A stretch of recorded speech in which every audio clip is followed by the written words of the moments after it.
ಕಳೆದ ವಾರ ನಾವು ಭಗವದ್ಗೀತೆಯಲ್ಲಿ 14ನೇ ಅಧ್ಯಾಯದಲ್ಲಿ 9ನೇ ಶ್ಲೋಕದಿಂದ 17ನೇ ಶ್ಲೋಕದವರೆಗೂ ನೋಡಿದ್ವಿ.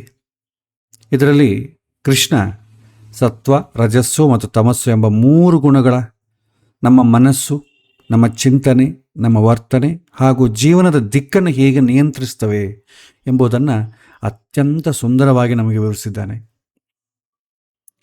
ಮೊದಲಿಗೆ ಸತ್ವಗುಣ ನಮ್ಮಲ್ಲಿ ಸಹಜವಾದಂಥ ಸಂತೋಷ, ಜ್ಞಾನ, ಸ್ಪಷ್ಟತೆ ಮತ್ತು ಅತ್ಯೋನ್ನತೀಯವಾದಂಥ ಆಸೆಯನ್ನು ಉಂಟು ಮಾಡ್ತದೆ. ಅದು ತಿಳ್ಕೊಂಡ್ವಿ ನಾವು. ಮತ್ತು ರಜೋಗುಣ ಮನುಷ್ಯನ ನಿರಂತರ ಕಾರ್ಯ, ಸಂಪಾದನೆ, ಲೋಭ ಮತ್ತು ಅತೃಪ್ತಿಯ ಕಡೆ ಒಯ್ತದೆ. ತಮೋಗುಣ ಜ್ಞಾನವನ್ನು ಮುಚ್ಚಿ ಸೋಮಾರಿತನ, ಮೋಹ, ಅಜ್ಞಾನ ಮತ್ತು ಪ್ರಮಾದದಲ್ಲಿ ಮನುಷ್ಯನ ಬಂಧಿಸ್ತದೆ ಎಂಬುದನ್ನು ನಾವು ತಿಳ್ಕೊಂಡ್ವಿ. ನಂತರ ಈ 3 ಗುಣಗಳು ಒಂದೇ ಸಮಯದಲ್ಲಿ ಇದ್ದರೂ ಯಾವುದೋ ಒಂದು ಗುಣ ಉಳಿದ 2 ಗುಣಗಳನ್ನು ತಾತ್ಕಾಲಿಕವಾಗಿ ಮೀರಿಸಿ ನಮ್ಮ ಮನಸ್ಸಿನ ಮೇಲೆ ಪ್ರಭಾವ ಬೀಳ್ತದೆ ಎಂಬುದನ್ನು ಕೂಡ ತಿಳ್ಕೊಂಡ್ವಿ.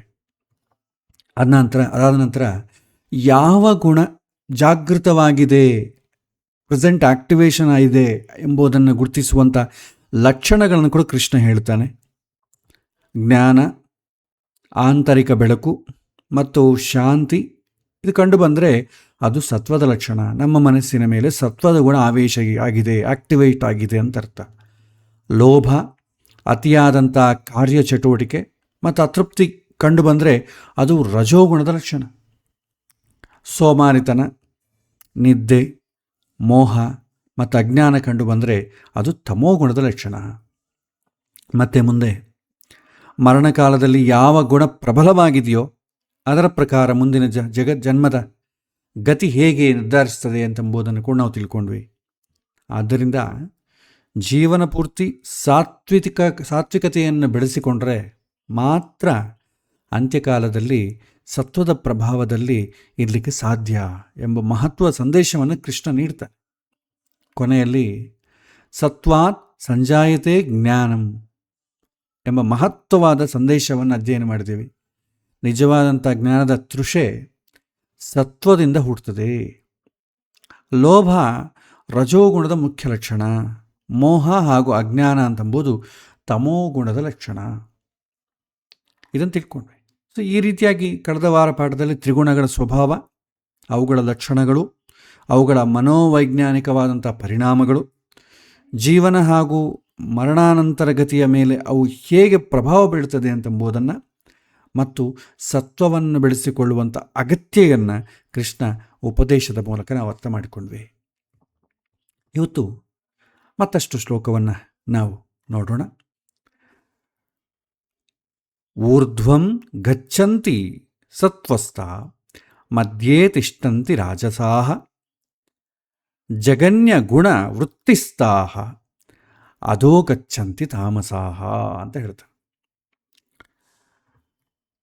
ತ್ರಿಗುಣಗಳದ ಸ್ವಭಾವವನ್ನು ಹೇಳಿದಂಥ ಕೃಷ್ಣ ಅದರ ಪರಿಣಾಮ ಒಂದು 3 ಮಜಲನ್ನು ಈ ಶ್ಲೋಕದಲ್ಲಿ ವಿವರಣೆ ಮಾಡ್ತಾನೆ. ಸತ್ವದಲ್ಲಿರುವವರು ಮಾನಸಿಕವಾಗಿ ಮೇಲಕ್ಕೇರ್ತಾರೆ, ಎಲಿವೇಟೆಡ್ ಸ್ಟೇಜಲ್ಲಿ ಇರ್ತಾರೆ. ರಜೋಗುಣದಲ್ಲಿರುವವರಿಗೆ ಯಾವ ಏಳಿಗೆಯೂ ಇಲ್ಲ, ಸೊ ಇರೋ ಕಡೆ ಹಾಗೆ ಇರ್ತಾರೆ. ತಮಸ್ಸಿನಲ್ಲಿರುವವರು ಮಾನಸಿಕವಾಗಿ ಅಧಃಪಾತ ಹೊಂದ್ತಾರೆ. ಇಲ್ಲಿ ಊರ್ಧ್ವ ಅನ್ನೋ ಪದಕ್ಕೆ ವಿಶೇಷವಾದಂಥ ಅರ್ಥ ಕೂಡ ಇದೆ. ಕಠೋಪನಿಷತ್ತಲ್ಲೂ ಕೆಳಗಿನ ಕಡೆ ಬರ್ತದೆ. ಊರ್ಧ್ವಮೂಲೋ ಅವಾಕ್ಯಾಕಃ ಯೇಷೋ ಅಶ್ವತ್ಥಃ ಸನಾತನಃ. ಊರ್ಧ್ವ ಅಂತಂದರೆ ಎಲ್ಲದಕ್ಕಿಂತ ಮೇಲೆ ಇರುವಂಥ ಭಗವಂತ. ಸತ್ವದಲ್ಲಿರುವವರು ಮೇಲಕ್ಕೆ ಹೋಗುವುದು ಅಂದರೆ ಭಗವಂತನ ಕಡೆ ಮುಖ ಮಾಡಿ ಚಲಿಸುವುದು ಅಂತ ಅರ್ಥ. ಆತ ಮುಂದೆ ಹೋದಂತೆ ಭಗವಂತನಿಗೆ ಹತ್ತಿರ ಆಗ್ತಾ ಇರ್ತಾನೆ.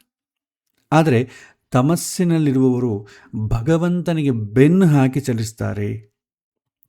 ರಾಜಸದಲ್ಲಿದ್ದರೆ ಅವರು ಇದ್ದಲ್ಲೇ ಅಲ್ಲಿ ಒಂದೇ ಕಡೆ ಇರ್ತಾರೆ, ಅತಂತ್ರ ಸ್ಥಿತಿಯಲ್ಲಿ ಮುಂದುವರಿತಾ ಇರ್ತಾರೆ. ಸೊ ದೇವತೆಗಳನ್ನು ಬಂಧನೆ ಮಾಡೋದು ಯಾರು ಅಂತಂದರೆ ಅದನ್ನೊಂದು ದೈವಿಕ ಶಕ್ತಿ ಪ್ರಕಾರ ನೋಡಿದಾಗ ದೇವತೆಗಳನ್ನು ಬಂಧನದಲ್ಲಿರುವಂಥ ಶಕ್ತಿ ಶ್ರೀದೇವಿ. ಲಕ್ಷ್ಮಿಯ 3 ರೂಪವನ್ನು ನಾವು ನೋಡಿದ್ವಿ, ಶ್ರೀ, ಭೂ, ದುರ್ಗಾ ಅಂತ. ದೇವತೆಗಳನ್ನು ಬಂಧನದಲ್ಲಿರುವಂಥ ಶಕ್ತಿ ಶ್ರೀದೇವಿ, ಮನುಷ್ಯರನ್ನು ಬಂಧನದಲ್ಲಿರುವಂಥ ಶಕ್ತಿ ಭೂದೇವಿ ಮತ್ತು ರಾಕ್ಷಸರನ್ನು ಬಂಧನದಲ್ಲಿರುವಂಥ ಶಕ್ತಿ ದುರ್ಗಾದೇವಿ.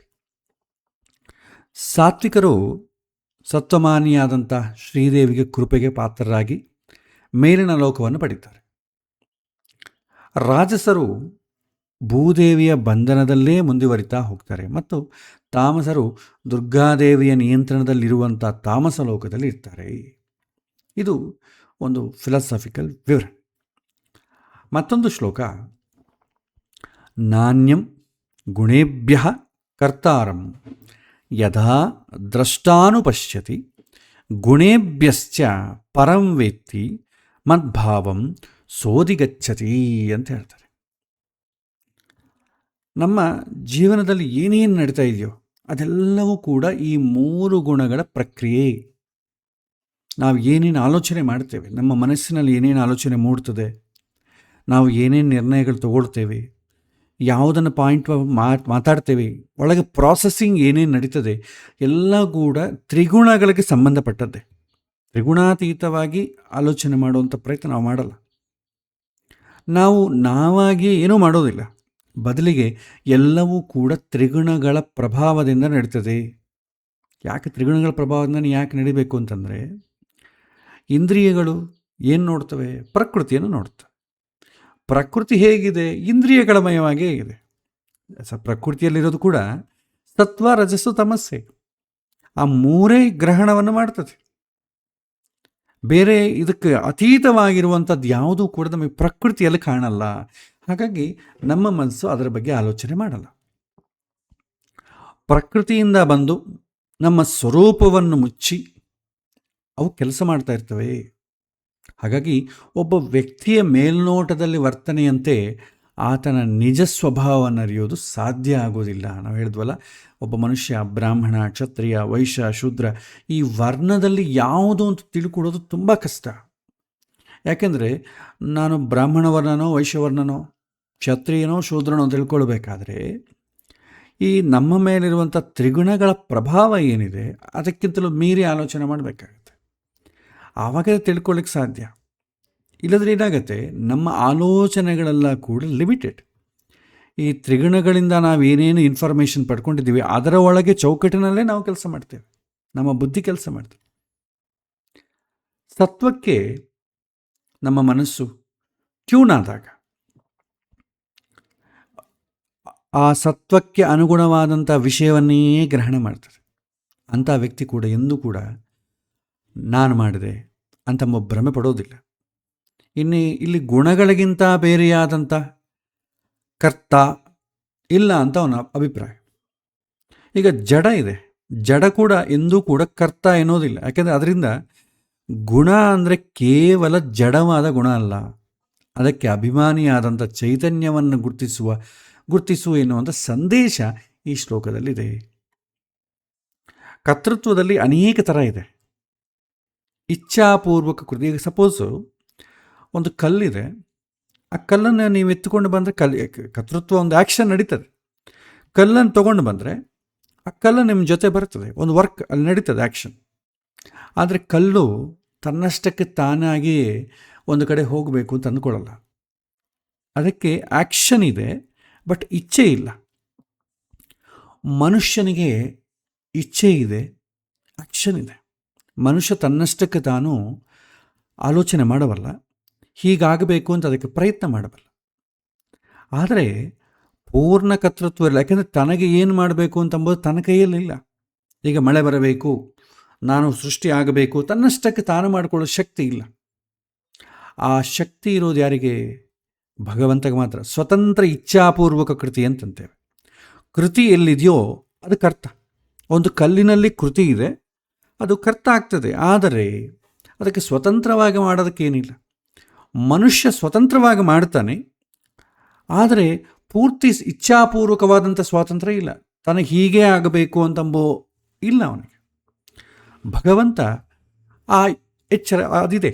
ಸ್ವತಂತ್ರ ಇಚ್ಛಾಪೂರ್ವಕವಾದಂಥ ಕೃತಿ ಭಗವಂತನಲ್ಲೇ ಇರೋದು. ಭಗವಂತನೇ ಎಲ್ಲವನ್ನು ಮಾಡ್ತಾನೆ. ಇರೋದು ಕೇವಲ ಭಗವಂತನಲ್ಲಿ. ಹಾಗಾಗಿ ನಾಹಂ ಕರ್ತ ಹರಿಂಕರ್ತ, ಎನ್ನುವಂಥ ಪ್ರಸಿದ್ಧವಾದ ಮಂತ್ರ ನಮಗೆ ತಿಳಿದೇ ಇದೆ. ಇದನ್ನು ಮೋಕ್ಷ ಧರ್ಮಪುರದಲ್ಲಿ ಕೂಡ ಒಂಥರ ಹೇಳ್ತಾರೆ. ನಾಹಂ ಕರ್ತ ನ ಕರ್ತಾತ್ವಂ ಕರ್ತಾಯಸ್ತು ಸದಾ ಪ್ರಭು ಸೋಯಂ ಪಚತಿ ಕಾಲೋ ಮಾಂ ವೃಕ್ಷೇ ಫಲಂ ಇವಾಂಗತಂ. ಈ ಪದ ಆ್ಯಕ್ಚುಲಿ ನಾಹಂಕರ್ತ ಕತೆ ಹರಿಂಕರ್ತ ಎಂಬುದು ಮೋಕ್ಷ ಧರ್ಮಪುರದಲ್ಲಿ ಬರ್ತದೆ. ಏನರ್ಥ ಇದು? ನೀನು ಮಾಡಿಲ್ಲ, ನಾನು ಮಾಡಿಲ್ಲ, ಅವನು ನಮ್ಮಿಂದ ಮಾಡಿಸಿದ. ಈ ಎಚ್ಚರ ಇದ್ದಾಗ ನಮಗೆ ಕರ್ತೃತ್ವದ ಅಹಂಕಾರ ಬರಲಿಕ್ಕೆ ಸಾಧ್ಯವೇ ಇಲ್ಲ. ಇದರಿಂದ ಏನಾಗುತ್ತೆ? ದ್ವೇಷ ಇಲ್ಲ, ಮಮಕಾರನೂ ಇಲ್ಲ. ಈಗ ನಾನು ಮಾಡಿದೆ, ನನ್ನಿಂದ ಆಯಿತು ಅಂತಂದರೆ ತಾನೇ ಈಗ ಎಲ್ಲ ಸಮಸ್ಯೆಗಳು ಬರೋದಿಲ್ಲಿ. ಭಾಳ ಜನ ಹೇಳ್ತಾರೆ, ನಿದ್ದೆಯಲ್ಲಿರೋ ಅಂಥ ಆನಂದ ಎಚ್ಚರದಲ್ಲಿ ಯಾಕೆ ಇಲ್ಲ? ಫಿಲಾಸಫಿ ಹುಟ್ಟಿದ್ದೆ ಅಲ್ಲಿ. ಪ್ರತಿಯೊಬ್ಬರು ಬಯಸೋದೇನು? ಸುಖ ಬೇಕು, ದುಃಖ ಬೇಡ. ಆ ಸುಖವನ್ನು ಹುಡುಕೊಂಡು ಹೋದವರೇ ಭಾಳ ಜನ. ಅದು ಲೌಕಿಕವೋ ಅಲೌಕಿಕವೋ ಬೇರೆ, ಅದು ಸುಖ ಒಟ್ಟಿಗೆ ಎಲ್ಲರಿಗೂ ಬೇಕು. ಸುಖಕ್ಕೋಸ್ಕರ ಪ್ರಯತ್ನ ಮಾಡ್ತೇವೆ. ಸುಖ ಪಡೆಯೋದಕ್ಕಾಗಿ, ದುಃಖವನ್ನು ನಿವಾರಿಸೋದಕ್ಕಾಗಿ ಎಲ್ಲರೂ ಪ್ರಯತ್ನ ಮಾಡ್ತಾರೆ. ಈಗ ಸುಖಕ್ಕೋಸ್ಕರ ಮಾಡಿದಾಗ ಸುಖ ಎಲ್ಲಿದೆ? ಸುಖ ಇರೋದಿಲ್ಲಿ ನಿದ್ದೆಯಲ್ಲಿ ಅಲ್ವಾ? ಸೊ ನಿದ್ದೆಯಲ್ಲಿದ್ದಂಥ ಸುಖ ಎಚ್ಚರದಲ್ಲಿ ಯಾಕೆ ಇಲ್ಲ? ಇಲ್ಲಿಂದನೇ ಮೋಕ್ಷ ಅಂತಂಬ ಕಾನ್ಸೆಪ್ಟ್ ಹುಟ್ಟಿತು. ಯಾಕೆ ಅಂದರೆ ಒಂದು ಸೂಕ್ಷ್ಮ, ಒಂದು ಸಣ್ಣ ವಿಚಾರದಲ್ಲಿ ಹೇಳಿಬಿಡೋಣ. ನಮಗೆ ನಾನು ಅಂತಂಬ ವರ್ಡ್ ಇದೆ, ಅಹಂ ಅಥವಾ ಮೀ, ನಾನು. ನಿದ್ದೆಯಲ್ಲಿ ಸಂತೋಷ ಯಾಕಿದೆ ಅಂತಂದರೆ, ನಿದ್ದೆಯಲ್ಲಿ ನೋಡಿ, ನಿಮಗೆ ಈ ವ್ಯಾಕರಣಶಾಸ್ತ್ರದಲ್ಲಿ ನೀವು ಕಲ್ತ್ಕೊಳ್ಳೋ ಕಾಲಕ್ಕೆ ಇಂಗ್ಲೀಷ್ ಆಗಲಿ, ಕನ್ನಡ ಆಗಲಿ, ತೆಲುಗು ಆಗಲಿ, ನಿಮಗೆ ವಚನಗಳು ಅಂತಿದೆ. ವಚನಗಳು ಇದೆ, ವಿಭಕ್ತಿಗಳು ಅಂತ ಬರ್ತದೆ. ವಿಭಕ್ತಿ ಪ್ರತ್ಯಯ. ಆ ವಿಭಕ್ತಿಗಳಲ್ಲಿ ಪ್ರಥಮ ವಿಭಕ್ತಿ, ದ್ವಿತೀಯ ವಿಭಕ್ತಿ, ತೃತೀಯ ವಿಭಕ್ತಿ. ರಾಮ ರಾಮೋ ರಾಮ, ಹೇ ರಾಮ ಹೇ ರಾಮೋ ಹೇ ರಾಮ, ಈ ಥರ ಇದೆ. ರಾಮ ಅಂದರೆ ರಾಮನು, ರಾಮನ್ ರಾಮನನ್ನು, ರಾಮನು ರಾಮನನ್ನು, ರಾಮೇಣ ರಾಮನಿಂದ, ರಾಮಾಯ ರಾಮನಿಗಾಗಿ, ಈ ಥರ ಬರ್ತವಲ್ಲ. ಸೊ ಇದನ್ನೇ ಅಂತೀವಿ ನಾವು ವಿಭಕ್ತಿಗಳು ಅಂತೇಳಿ. ನಿಮಗೆ ನಿದ್ದೆಯಲ್ಲಿ ರಾಮ ಅಂತ ಅಸಲು ವಿಭಕ್ತಿಗಳಿಲ್ಲ, ಕೇವಲ ಪ್ರಥಮ ವಿಭಕ್ತಿ. ನೀವು ಅದು ಕೂಡ ಇಲ್ಲ, ನಿಮಗೆ ಯಾವ ವಿಭಕ್ತಿಗಳು ಇಲ್ಲದಂಥ ಸ್ಥಿತಿ. ನಿದ್ದೆ ಎದ್ದ ಮೇಲೆ ಎಲ್ಲ ವಿಭಕ್ತಿಗಳು ಶುರುವಾಗ್ತದೆ. ನಾನು, ನನ್ನಿಂದ, ನನಗಾಗಿ, ನನಗೋಸ್ಕರ, ನಾನೇ, ನನ್ನಲ್ಲಿ, ಎಲ್ಲ ವಿಭಕ್ತಿಗಳು ಬರ್ತದೆ ಯಾವಾಗ? ಎಚ್ಚರ ಆದಾಗ. ಸೊ ಯಾವಾಗ ವಿಭಕ್ತಿಗಳು ಬರ್ತದೋ ಆವಾಗ ನಮಗೆ ದುಃಖ ಶುರುವಾಗ್ತದೆ. ನಿದ್ದೆಯಲ್ಲಿ ವಿಭಕ್ತಿಗಳಿಲ್ಲ. ನೀವು ಬೇಕಾದ್ರೆ ಹಾಕ್ಕೊಳ್ಳಿ, ನೀವು ಯಾವುದನ್ನ ಒಂದು ವರ್ಡಿಗೆ ಹಾಕ್ಕೊಳ್ಳಿ ವಿಭಕ್ತಿ. ನಾನು ಅಂತಂಬೋದೇ ತಗೊಳ್ಳಿ, ಮೀ, ನನ್ನಿಂದ, ನನಗಾಗಿ, ನನಗೋಸ್ಕರ, ನಾನೇ, ನನ್ನಲ್ಲಿಯೇ, ನನ್ನಿಂದ, ಈ ಥರ ಪದಗಳು ಬರ್ತದೆ. ಇದರಿಂದನೇ ತಾನೇ ಸಮಸ್ಯೆಗಳು ಹುಟ್ಟೋದು. ಅದಕ್ಕೆ ಚಮತ್ಕಾರ ಮಾಡ್ತಾರೆ ಶಾಸ್ತ್ರಕಾರರು. ನಾನು ಅಂತಂಬೋದು ವಿಭಕ್ತಿ ಇರೋದಿಲ್ಲ, ಆ ಸ್ಥಿತಿಯನ್ನೇ ಸಂತೋಷ ಅಂತ ಕರೀತಾರೆ. ನಾನು ಅಂತಂಬೋದಕ್ಕೆ ಯಾವ ವಿಭಕ್ತಿಗಳು ಹಾಕ್ತೇವೋ ಅಲ್ಲಿ ದುಃಖ. ಸೊ ನಿದ್ದೆಯಲ್ಲ ವಿಭಕ್ತಿಗಳಿಲ್ಲ. ನಿದ್ದೆ ಎದ್ದ ಮೇಲೆ ಎಲ್ಲ ವಿಭಕ್ತಿಗಳು ಶುರುವಾಗುತ್ತೆ.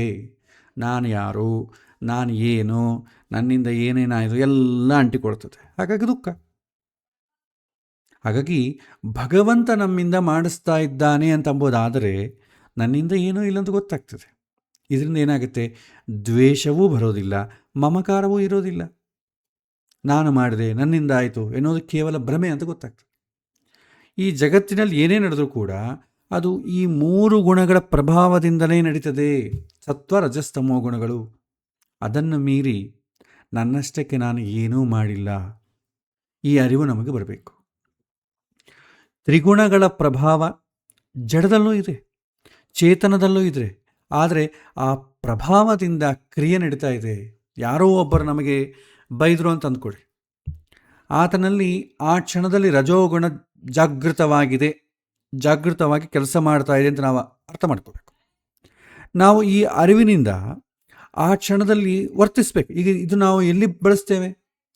ಆ ತಮೋ ಗುಣದಲ್ಲಿ ಬಳಸ್ತೇವೆ. ಯಾರಾದರೂ ಫುಲ್ಲು ಕುಡಿದುಬಿಟ್ಟು ರೋಡ್ ಮೇಲೆ ಆ, ಮಾತಾಡ್ತಾ ಇದ್ದ ಅಂದ್ಕೊಳ್ಳಿ, ಅಥವಾ ನಮ್ಮ ಕೂಡ ಮಾತಾಡೋಕೆ ಬಂದ, ನೀನು ಕುಡ್ದಿದ್ದಿ, ನಾಳೆ ಮಾತಾಡೋಣ, ಇವತ್ತು ಬೇಡ. ಅವನು ಕೂಡ ಯಾರು ಜಗಳಕ್ಕೆ ಹೋಗಲ್ಲ. ಯೂಶ್ವಲಿ ಯಾರು ಅವನ ಮಟ್ಟಕ್ಕೆ ಯಾರು ಇಳಿಯಲ್ಲ. ಅವನು ಕುಡಿದಿದ್ದಾನೆ, ಅವನ ಹತ್ರ ಹೋಗಬೇಡಪ್ಪ. ಯಾಕೆ? ಅವನು ತಮೋ ಗುಣದಲ್ಲಿದ್ದಾನೆ ಅಂತ ಎಲ್ಲರಿಗೂ ಗೊತ್ತು. ಹಾಗಾಗಿ ಯಾರು ಅಷ್ಟು ಕೆಳಗೆ ಇಳಲಿಕ್ಕೆ ಯಾರು ಪ್ರಯತ್ನ ಮಾಡಲ್ಲ. ರಜೋಗುಣವೂ ಇಷ್ಟೇ. ಅವನಿಗೆ ಕೋಪ ಬಂದಿದೆ, ಅವನು ನಮ್ಮನ್ನು ಏನಾದರೂ ಬೈತಾ ಇದ್ದಾನೆ ಅಂತಂದರೆ ತಮೋಗುಣದ ಲಕ್ಷಣಗಳು ಹೇಗೋ ರಜೋಗುಣದ ಲಕ್ಷಣಗಳು ಹಾಗೆ ಗುರುತಿಸ್ಬೇಕು. ಅವನಲ್ಲಿ ರಜೋಗುಣ ಆವೇಶ ಆಗಿದೆ, ಸೊ ಅವನ ಹತ್ರ ಈ ಸಮಯದಲ್ಲಿ ಮಾತಾಡೋದು ಬೇಡ ಅಂತ ದೂರ ಇದ್ದಾಗ ನಿಮಗೆ ಟೆನ್ಷನ್ನೇ ಇಲ್ಲ. ಇದನ್ನು ರಾಮಚಂದ್ರ ಪರಿಪಾಲನೆ ಮಾಡ್ತಿದ್ದ ತನ್ನ ಜೀವನದಲ್ಲಿ. ರಾಮಾಯಣದಲ್ಲಿ ವಾಲ್ಮೀಕಿ ಹೇಳ್ತಾರೆ, ಸಹಿ ನಿತ್ಯಂ ಪ್ರಶಾಂತಂ ಮೃದುಪೂರ್ವ ಚ ಭಾಷತೆ ಉಚ್ಚಮಾನೋಪಿ ಪುರುಷಂ ನೋತ್ತರಂ ಪ್ರತಿಪದ್ಯತೆ. ಅಯೋಧ್ಯಕಾಂಡೆಯಲ್ಲಿ ಬರ್ತದೆ. ರಾಮನಲ್ಲಿ ಯಾರಾದರೂ ಜಗಳಕ್ಕೆ ನಿಂತರೆ ಆತ ಎಂದೂ ಕೂಡ ಸಿಟ್ಟಿಗೇಳ್ತಿದ್ದಿಲ್ಲ. ನಾವು ಮತ್ತೆ ಮಾತಾಡೋಣ ಅಂತ ಹೊರಟು ಹೋಗುವಂತೆ ಮಾಡ್ತಿದ್ದ. ಯಾಕೆಂದರೆ ಒಬ್ಬ ವ್ಯಕ್ತಿಯಲ್ಲಿ ರಜೋಗುಣ ಕೆಲಸ ಮಾಡ್ತಾ ಇರುವಾಗ ಅವರೊಂದಿಗೆ ನಾವು ರಜೋಗುಣದಿಂದ ವರ್ತಿಸಬೇಕಾದಂಥ ಪ್ರಸಂಗ ಬರ್ತದೆ. ಇದು ಬಹಳ ಅಪಾಯಕಾರಿ. ಆದ್ದರಿಂದ ರಜೋಗುಣಕ್ಕೊಳಗಾಗುವುದರೊಂದಿಗೆ ನೀನು ರಾಜಸನಾಗಬೇಡ, ತಟಸ್ಥವಾಗಿ ದೂರ ನಿಲ್ಲು. ಆ್ಯಕ್ಟ್ ಬಟ್ ನೆವರ್ ರಿಯಾಕ್ಟ್ ಆಗಬೇಡ. ಆಗ ಅವರ ರಜೋಗುಣ ತನ್ನಷ್ಟಕ್ಕೆ ತಾನೇ ಕುಸಿದು ಹೋಗ್ತದೆ.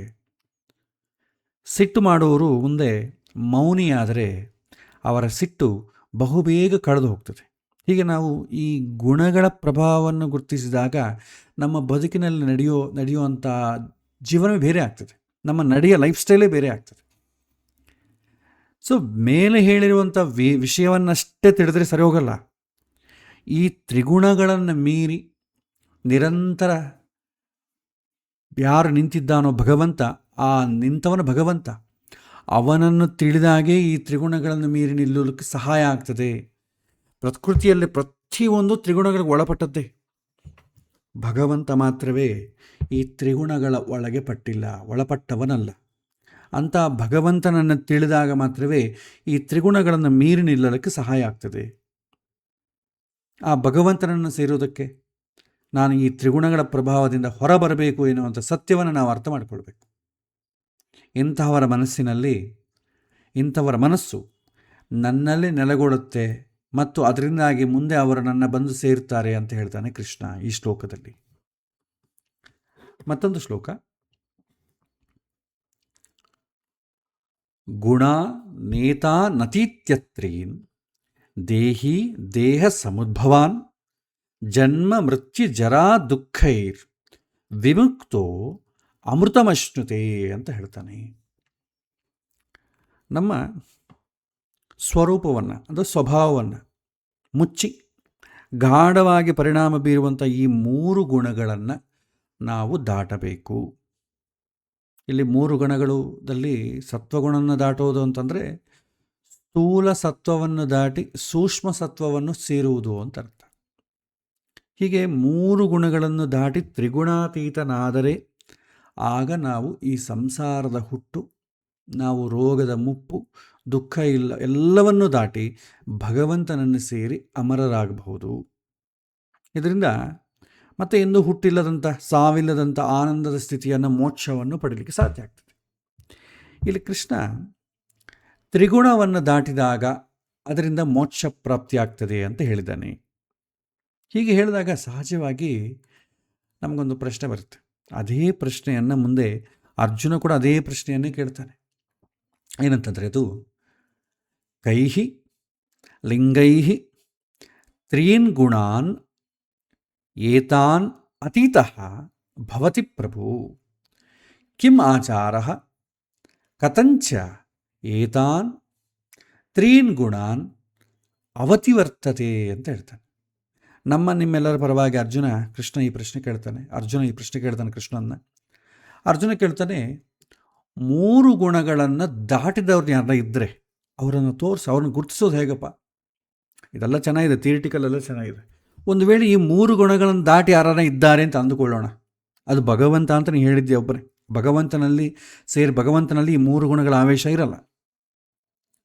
ಆ ಥರ ನಿನ್ನನ್ನು ತಿಳ್ಕೊಳ್ಳುವಂಥ ಸಾಧನೆಯಲ್ಲಿ ಅವರು ಕೂಡ ಯಾರಾದರೂ 3 ಗುಣಗಳನ್ನು ದಾಟಿದವರು ಇದ್ದಾರಾ? ಅವರನ್ನು ಗುರುತಿಸೋದು ಹೇಗೆ? ಅವರ ನಡತೆ, ಲೈಫ್ ಸ್ಟೈಲ್ ಹೇಗಿರುತ್ತೆ?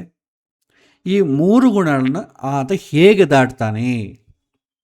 ಇಲ್ಲಿ ಅರ್ಜುನ ಕೃಷ್ಣನನ್ನು ಕೇಳ್ತಾನೆ. ಪ್ರಭು ಅಂತ ಸಂಬೋಧನೆ ಮಾಡಿದ. ನನ್ನ ಪ್ರಶ್ನೆಗಳಿಗೆ ಖಂಡಿತವಾಗಿ ಉತ್ತರ ಕೊಡಬಲ್ಲವ ನೀನೊಬ್ಬನೇ ಅನ್ನುವಂಥ ಒಂದು ಧ್ವನಿಯಲ್ಲಿ ಪೂರ್ಣ ಶರಣಾಗತಿ ಈ ಸಂಬೋಧನೆಯಲ್ಲಿದೆ. ಅದಕ್ಕೆ ಭಗವಂತ ಏನು ಹೇಳ್ತಾನೆ ನೋಡೋಣ.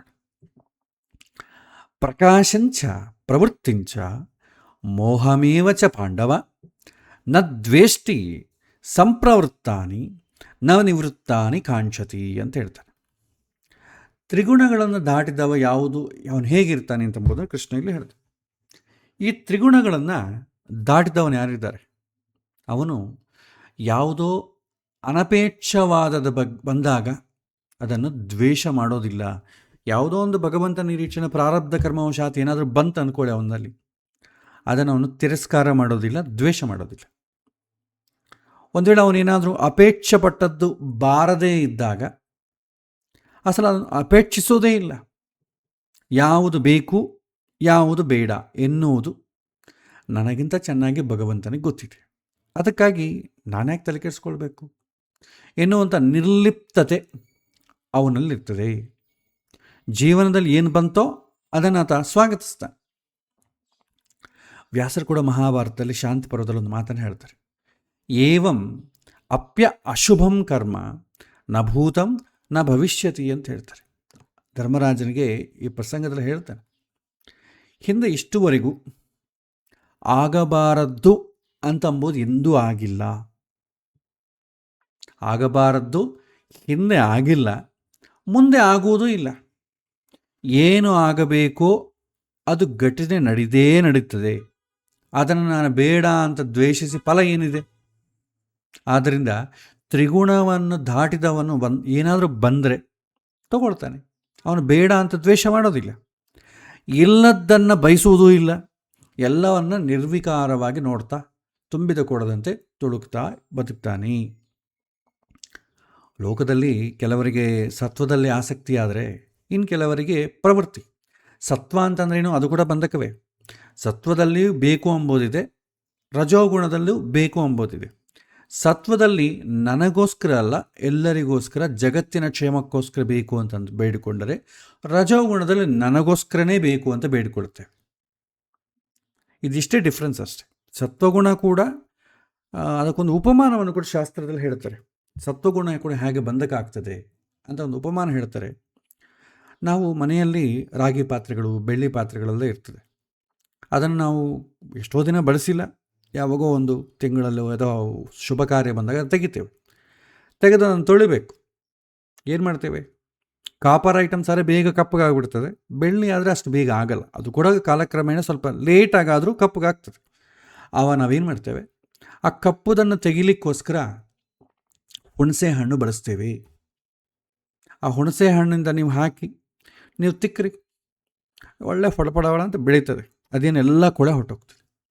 ಅಂದರೆ ಆ ಬೆಳ್ಳಿ ಆಗಲಿ ಕಾಪರ್ ಆಗಲಿ ಆ ಮೇಲಿರುವಂಥ ಕೊಳೆ ತೆಗಿಲಿಕ್ಕೆ ಯೂಸ್ ಮಾಡಿದಂಥದ್ದು ಮೇಯ್ನ್ ಯಾವುದು? ಹುಣಸೆ ಹಣ್ಣು. ಆದರೆ ಆ ಬಳಸಿದಂಥ ಹುಣಸೆ ಹಣ್ಣನ್ನು ಮತ್ತೆ ನೀವು ಅಡುಗೆಯಲ್ಲಿ ಬಳಸ್ಲಿಕ್ಕೆ ಬರೋಲ್ಲ, ಬಿಸಾಕ್ತೇವೆ ನಾವು. ನಿಜವಾದ ಸತ್ವಗುಣದು, ಅದು ಕೊಳೆಯನ್ನು ತೆಗೆಯುವಂಥ ಸತ್ವಗುಣ ಹುಣಸೆ ಹಣ್ಣಲ್ಲಿದೆ. ಮತ್ತೆ ಅದನ್ನು ರೀಯೂಸ್ ಮಾಡಲಿಕ್ಕೆ ಬರೋದಿಲ್ಲ. ಸತ್ವಗುಣ ನಮ್ಮಲ್ಲಿರುವಂಥ ಪ್ರವೃತ್ತಿಯನ್ನು ಮೇಲಕ್ಕೆತ್ತುತ್ತದೆ. ಅದೇ ಮತ್ತೆ ನಮಗೆ ಉಪಯೋಗ ಆಗೋದಿಲ್ಲ, ಅಲ್ಲೇ ಕೂತ್ಕೊಂಡ್ರೆ ಮತ್ತೆ ಕಷ್ಟ. ಅದೇ ಹೇಳ್ತಾರೆ, ಲೋಕದಲ್ಲಿ ಕೆಲವರಿಗೆ ಸತ್ವದಲ್ಲಿ ಅತಿಯಾದಂಥ ಆಸಕ್ತಿ ಆದರೆ ಇನ್ನು ಕೆಲವರಿಗೆ ಪ್ರವೃತ್ತಿ ಅಂದರೆ ರಜೋಗುಣದ ಮೇಲೆ ಆಸಕ್ತಿ ಇರುತ್ತೆ. ಮತ್ತು ಕೆಲವರಿಗೆ ಯಾವ ಆಶೆಯೂ ಇರೋದಿಲ್ಲ. ಯಾವ ಆಶೆಯೂ ಇಲ್ಲ ಅಂದರೆ ಕತ್ತಲಲ್ಲಿ ಕತ್ತಲ ಅಂತ ತಿಳಿದೇ ಕತ್ತಲಲ್ಲೇ ಬದುಕ್ತಾ ಇರ್ತಾರೆ. ಇದು ಸರ್ವೇ ಸಾಮಾನ್ಯ ನಮಗೆ ಕಾಣುವಂಥ ವಿಚಾರ. ಈಗ ತ್ರಿಗುಣಗಳನ್ನು ಮೀರಿ ನಿಂತವನು ಅದನ್ನು ನೋಡಿ ತಮ್ಮ ಮನಸ್ಸನ್ನು ವಿಕಾರ ಮಾಡಿಕೊಳ್ಳೋದಿಲ್ಲ. ಅವರವರ ಗುಣ ಪ್ರಭಾವಕ್ಕನುಗುಣವಾಗಿ ಎಲ್ಲ ನಡೀತದೆ. ಅವರು ರಜೋಗುಣದಲ್ಲಿರೋರನ್ನಾಗಲಿ ತಮೋಗುಣದಲ್ಲಿರೋರನ್ನಾಗಲಿ ಸತ್ವಗುಣದಲ್ಲಿರೋರನ್ನಲ್ಲಿ ಯಾರನ್ನೂ ಕೂಡ ದ್ವೇಷ ಮಾಡೋದಿಲ್ಲ. ಎಲ್ಲರೂ ಅವರವರ ತಕ್ಕಂತೆ ಅವ್ರು ಮಾಡ್ತಾ ಇದ್ದಾರೆ ಅಂತಂಬು ಅನುಸಂಧಾನದಲ್ಲಿರ್ತಾನೆ. ಸತ್ಯವೆಂದು ಕಂಡದ್ದನ್ನು ಇವರು ಹೇಳ್ತಾರೆ. ಯಾರು? ಈ 3 ಗುಣಗಳನ್ನು ಅತೀತವಾಗಿ ನಿಂತವರು. ಆದರೆ ಎಂದೂ ಕೂಡ ವಾದ ವಿವಾದಗಳನ್ನು ಬೆಳೆಸುವುದಿಲ್ಲ. ಎಲ್ಲವೂ ಭಗವಂತನ ಲೀಲೆ, ಆತ ಮಾಡಿದಂಥ ವ್ಯವಸ್ಥೆ ಇದು, ಎಲ್ಲವನ್ನೂ ಸ್ವೀಕರಿಸ್ತಾರೆ. ಗೀತೆಯ 12ನೇ ಅಧ್ಯಾಯದಲ್ಲಿ ಕೂಡ ನಿಜವಾದ ಭಕ್ತಿ ಹೇಗಿರುತ್ತೆ ಅಂತಂಬುದು ವಿವರಿಸುವಾಗ ಕೃಷ್ಣ ಈ ಶ್ಲೋಕಗಳನ್ನು ಕೊಟ್ಟ ವಿವರಣೆಯನ್ನೇ ಕೊಟ್ಟಿದ್ದ. ಇದರ ಅರ್ಥ ಹೊರಗಿನ ಗುಣವನ್ನು ಮೀರಿ ನಿಲ್ಲುವುದೇ ನಿಜವಾದಂಥ ಭಕ್ತಿ. ಇಲ್ಲಿ ವ್ಯಾಸರು ಪಾಂಡವ ಎನ್ನುವಂಥ ವಿಶೇಷವಾದಂಥ ಪದವನ್ನು ಬಳಸಿದ್ದಾರೆ. ಪಾಂಡ ಅಂತಂದರೆ ಅರ್ಥ ಏನಂತಂದರೆ ಜ್ಞಾನಿ ಅಂತ ಅರ್ಥ. ಪಾಂಡವ ಅಂತಂದರೆ ಜ್ಞಾನವನ್ನು ಗುರ್ತಿಸಿ ತಲೆಬಾಗುವನು ಅಂತ. ತ್ರಿಗುಣಾತೀತನಾಗುವಂಥ ಮೊದಲು ಕೃಷ್ಣ ಹೇಳ್ತಾನೆ, ನೀನು ತ್ರಿಗುಣಾತೀತನಾಗುವ ಮೊದಲು ಪಾಂಡವನಾಗು, ಅಷ್ಟು ಜ್ಞಾನವನ್ನು ಗಳಿಸು. ಜ್ಞಾನ ಇಲ್ಲದೆ ನೀವು ತ್ರಿಗುಣಾತೀತನಾಗಲಿಕ್ಕೆ ಸಾಧ್ಯವೇ ಇಲ್ಲ ಅಂತ ಕೃಷ್ಣನ ಮಾತು. ಮತ್ತೊಂದು ಶ್ಲೋಕ, ಉದಾಸೀನ ವದಾಸೀನೋ ಗುಣೈರ್ ಯೋನ ವಿಚಾಲ್ಯತೆ ಗುಣಾ ವರ್ತಂತ ಇತ್ಯೇವ ಯೋವತಿಷ್ಠತಿ ನೇಂಗತೆ ಅಂತ ಹೇಳ್ತಾನೆ. ಕೃಷ್ಣ ಹೇಳ್ತಾನೆ, ಪ್ರಾಪಂಚಿಕ ವ್ಯವಹಾರದಲ್ಲಿ ಈತ ಉದಾಸೀನನಂತೆ ಇದ್ದು ಬಿಡ್ತಾನೆ. ಯಾರು? ತ್ರಿಗುಣಗಳನ್ನು ಮೀರಿದವನು. ಪ್ರಾಪಂಚಿಕ ವರ್ಲ್ಡ್ಲಿ ಮ್ಯಾಟರ್ಸಲ್ಲಿ ಇಗ್ನೋರ್ ಮಾಡ್ತಾರೆ, ಅಷ್ಟು ಇಂಟ್ರೆಸ್ಟ್ ತೋರಿಸಲ್ಲ. ನಮಗೆ ಬೇಕು ಬೇಡಗಳು ಈ ಬರುವುದು ಯಾವುದರಿಂದ? ತ್ರಿಗುಣಗಳಿಂದ. ಅದು ಒಳ್ಳೆಯದಾಗ್ಬೋದು, ಕೆಟ್ಟದಾಗ್ಬೋದು. ಒಳ್ಳೆಯದು ಬಂದರೆ ಅದು ಸತ್ವಗುಣ, ಕೆಟ್ಟದ್ದು ಬಯಸಿದ್ರೆ ರಜೋಗುಣ. ಬಯಸದೆ ಸುಮ್ಮನೆ ಕಾಲಹರಣ ಮಾಡಿದರೆ, ನಾನೂ ಬಯಸಲಿಲ್ಲ ಬೇರೆಯವ್ರಿಗೂ ಬಯಸಲಿಲ್ಲ ಸುಮ್ಮನೆ ಇದ್ದೀನಿ, ತಮೋಗುಣ. ತ್ರಿಗುಣಾತೀತನಾದವನು ಏನು ಮಾಡ್ತಾನೆ? ಹಾಗಾಗಬೇಕು ಹೀಗಾಗಬೇಕು ಅಂತ ಬಯಸುವುದಿಲ್ಲ. ಹೇಗಾಗಬೇಕು ಹಾಗೆ ಭಗವಂತ ಮಾಡ್ತಾನೆ ಎನ್ನುವಂಥ ನಂಬಿಕೆ ಅವನಲ್ಲಿರ್ತದೆ. ಯಾಕಂದರೆ ಇಲ್ಲೊಂದು ವಿಷಯ ನಾವು ತಿಳ್ಕೊಳ್ಬೇಕು. ಪ್ರಪಂಚದಲ್ಲಿ ನಡೆಯುವಂಥ ಘಟನೆಗಳು ನಮ್ಮ ಅಧೀನವಲ್ಲ. ನಾವು ಆಗಬಾರದು ಅಂದುಕೊಳ್ಳೋದು ಆಗಬಹುದು, ಆಗಬೇಕು ಅಂತಂದುಕೊಳ್ಳೋದು ಆಗದೇ ಇರ್ಬೋದು. ಹೀಗಿರುವಾಗ ಹೀಗೆ ಆಗಬೇಕು ಅಂತ ವ್ಯರ್ಥವಾಗಿ ಮನಸ್ಸನ್ನು ಉದ್ವೇಗಪಡಿಸಿಕೊಳ್ಳೋದ್ರಲ್ಲಿ ಅರ್ಥ ಇಲ್ಲ ಅಂತ ಹೇಳ್ತಾರೆ ಶಾಸ್ತ್ರಕಾರರು. ಈ ತ್ರಿಗುಣಾತೀತ ಸ್ಥಿತಿ ಇದು ಬದುಕಿದ್ರೆ, ಹೀಗೆ ಬದುಕಿದಾಗ ಬಯಸಿದ್ದು ಆಗದೇ ಇದ್ದಾಗ ಕೋಪ ಇಲ್ಲ, ಆದಾಗ ಹಾರಾಟ ಇಲ್ಲ, ಮನಸ್ಸು ಪ್ರಸನ್ನವಾಗಿರ್ತದೆ. ಭಗವದ್ಗೀತೆ 2ನೇ ಅಧ್ಯಾಯದಲ್ಲಿ ಅದೇ ಬಂತಲ್ಲ, ಎಲ್ಲಿ ನೋಡ್ರೂ ಅದೇ ಸುತ್ತುತ್ತಾ ಇರ್ತದೆ. ಧ್ಯಾಯತೋ ವಿಷಯಾನ್ ಪುಂಸಃ ಸಂಗಸ್ತ್ಯೇಷೋಪಜಾಯತೆ ಸಂಗಾತ್ ಸಂಜಾಯತೆ ಕಾಮಃ ಕಾಮಕ್ರೋಧೋಪಿ ಜಾಯತೆ. ನಮಗೆ ಮನಸ್ಸಿನಲ್ಲಿ ಆಶೆ ಹುಟ್ಟೋದು ಹೇಗೆ ಹುಟ್ಟುತ್ತದೆ? ಪ್ರಕೃತಿಯಿಂದ ಏನಾದರೂ ನೋಡಿದಾಗೆ ಅಲ್ವಾ? ಪ್ರಕೃತಿಯಿಂದ ಏನೋ ನೋಡಿದ್ವು ಅಂದ್ಕೊಳ್ಳಿ, 3 ಥರ. ಒಂದು, ಇದು ಚೆನ್ನಾಗಿದೆ, ಇದು ಬೇಕು, ಅದು ನನಗಿಲ್ಲದ್ರೂ ಎಲ್ಲರಿಗೂ ಬೇಕು, ಸತ್ವಗುಣ. ನನಗೆಷ್ಟು ಬೇಕು ನಿನಗೂ ಅಷ್ಟೇ ಬೇಕು, ಎಲ್ಲರ ಒಳಿತವನ್ನು ಯಾರು ಬಯಸ್ತಾನೆ ಅವನು ಸತ್ವಗುಣದಲ್ಲಿದೆ ಅಂತ ಅರ್ಥ. ರಜೋಗುಣ, ನನಗೆ ಮಾತ್ರ ಬೇಕು, ರಜೋಗುಣ. ತಮೋಗುಣ, ಎಲ್ಲರಿಗೂ ಬೇಡ ನನಗೂ ಬೇಡ, ಅದ್ರಲ್ಲಿ ಯಾಕೆ ಬೇಕು, ಸುಮ್ಮನೆ ಇದ್ಬಿಡೋಣ. ಒಂದು ದೇವಸ್ಥಾನದ ಒಂದು ಮಠದಲ್ಲಿ, ಒಂದು ದೇವಸ್ಥಾನದಲ್ಲೋ, ಒಂದು ಸಾರ್ವಜನಿಕ ಸಮಾಜದಲ್ಲೋ ಒಂದು ಒಳ್ಳೆಯ ಕಾರ್ಯಕ್ರಮ ಮಾಡಬೇಕು ಅಂತ ಹೇಳ್ತಾರೆ. ಎಲ್ಲರೂ ಹಣವನ್ನು ಸ್ವಲ್ಪ ಕಾಂಟ್ರಿಬ್ಯೂಟ್ ಮಾಡಿ, ನನಗೋಸ್ಕರ ಅಲ್ಲ, ಎಲ್ಲರ ಯೋಗಕ್ಷೇಮಕ್ಕೋಸ್ಕರ ಒಂದು ಕಾರ್ಯಕ್ರಮ ಮಾಡೋಣ, ಸತ್ವಗುಣ.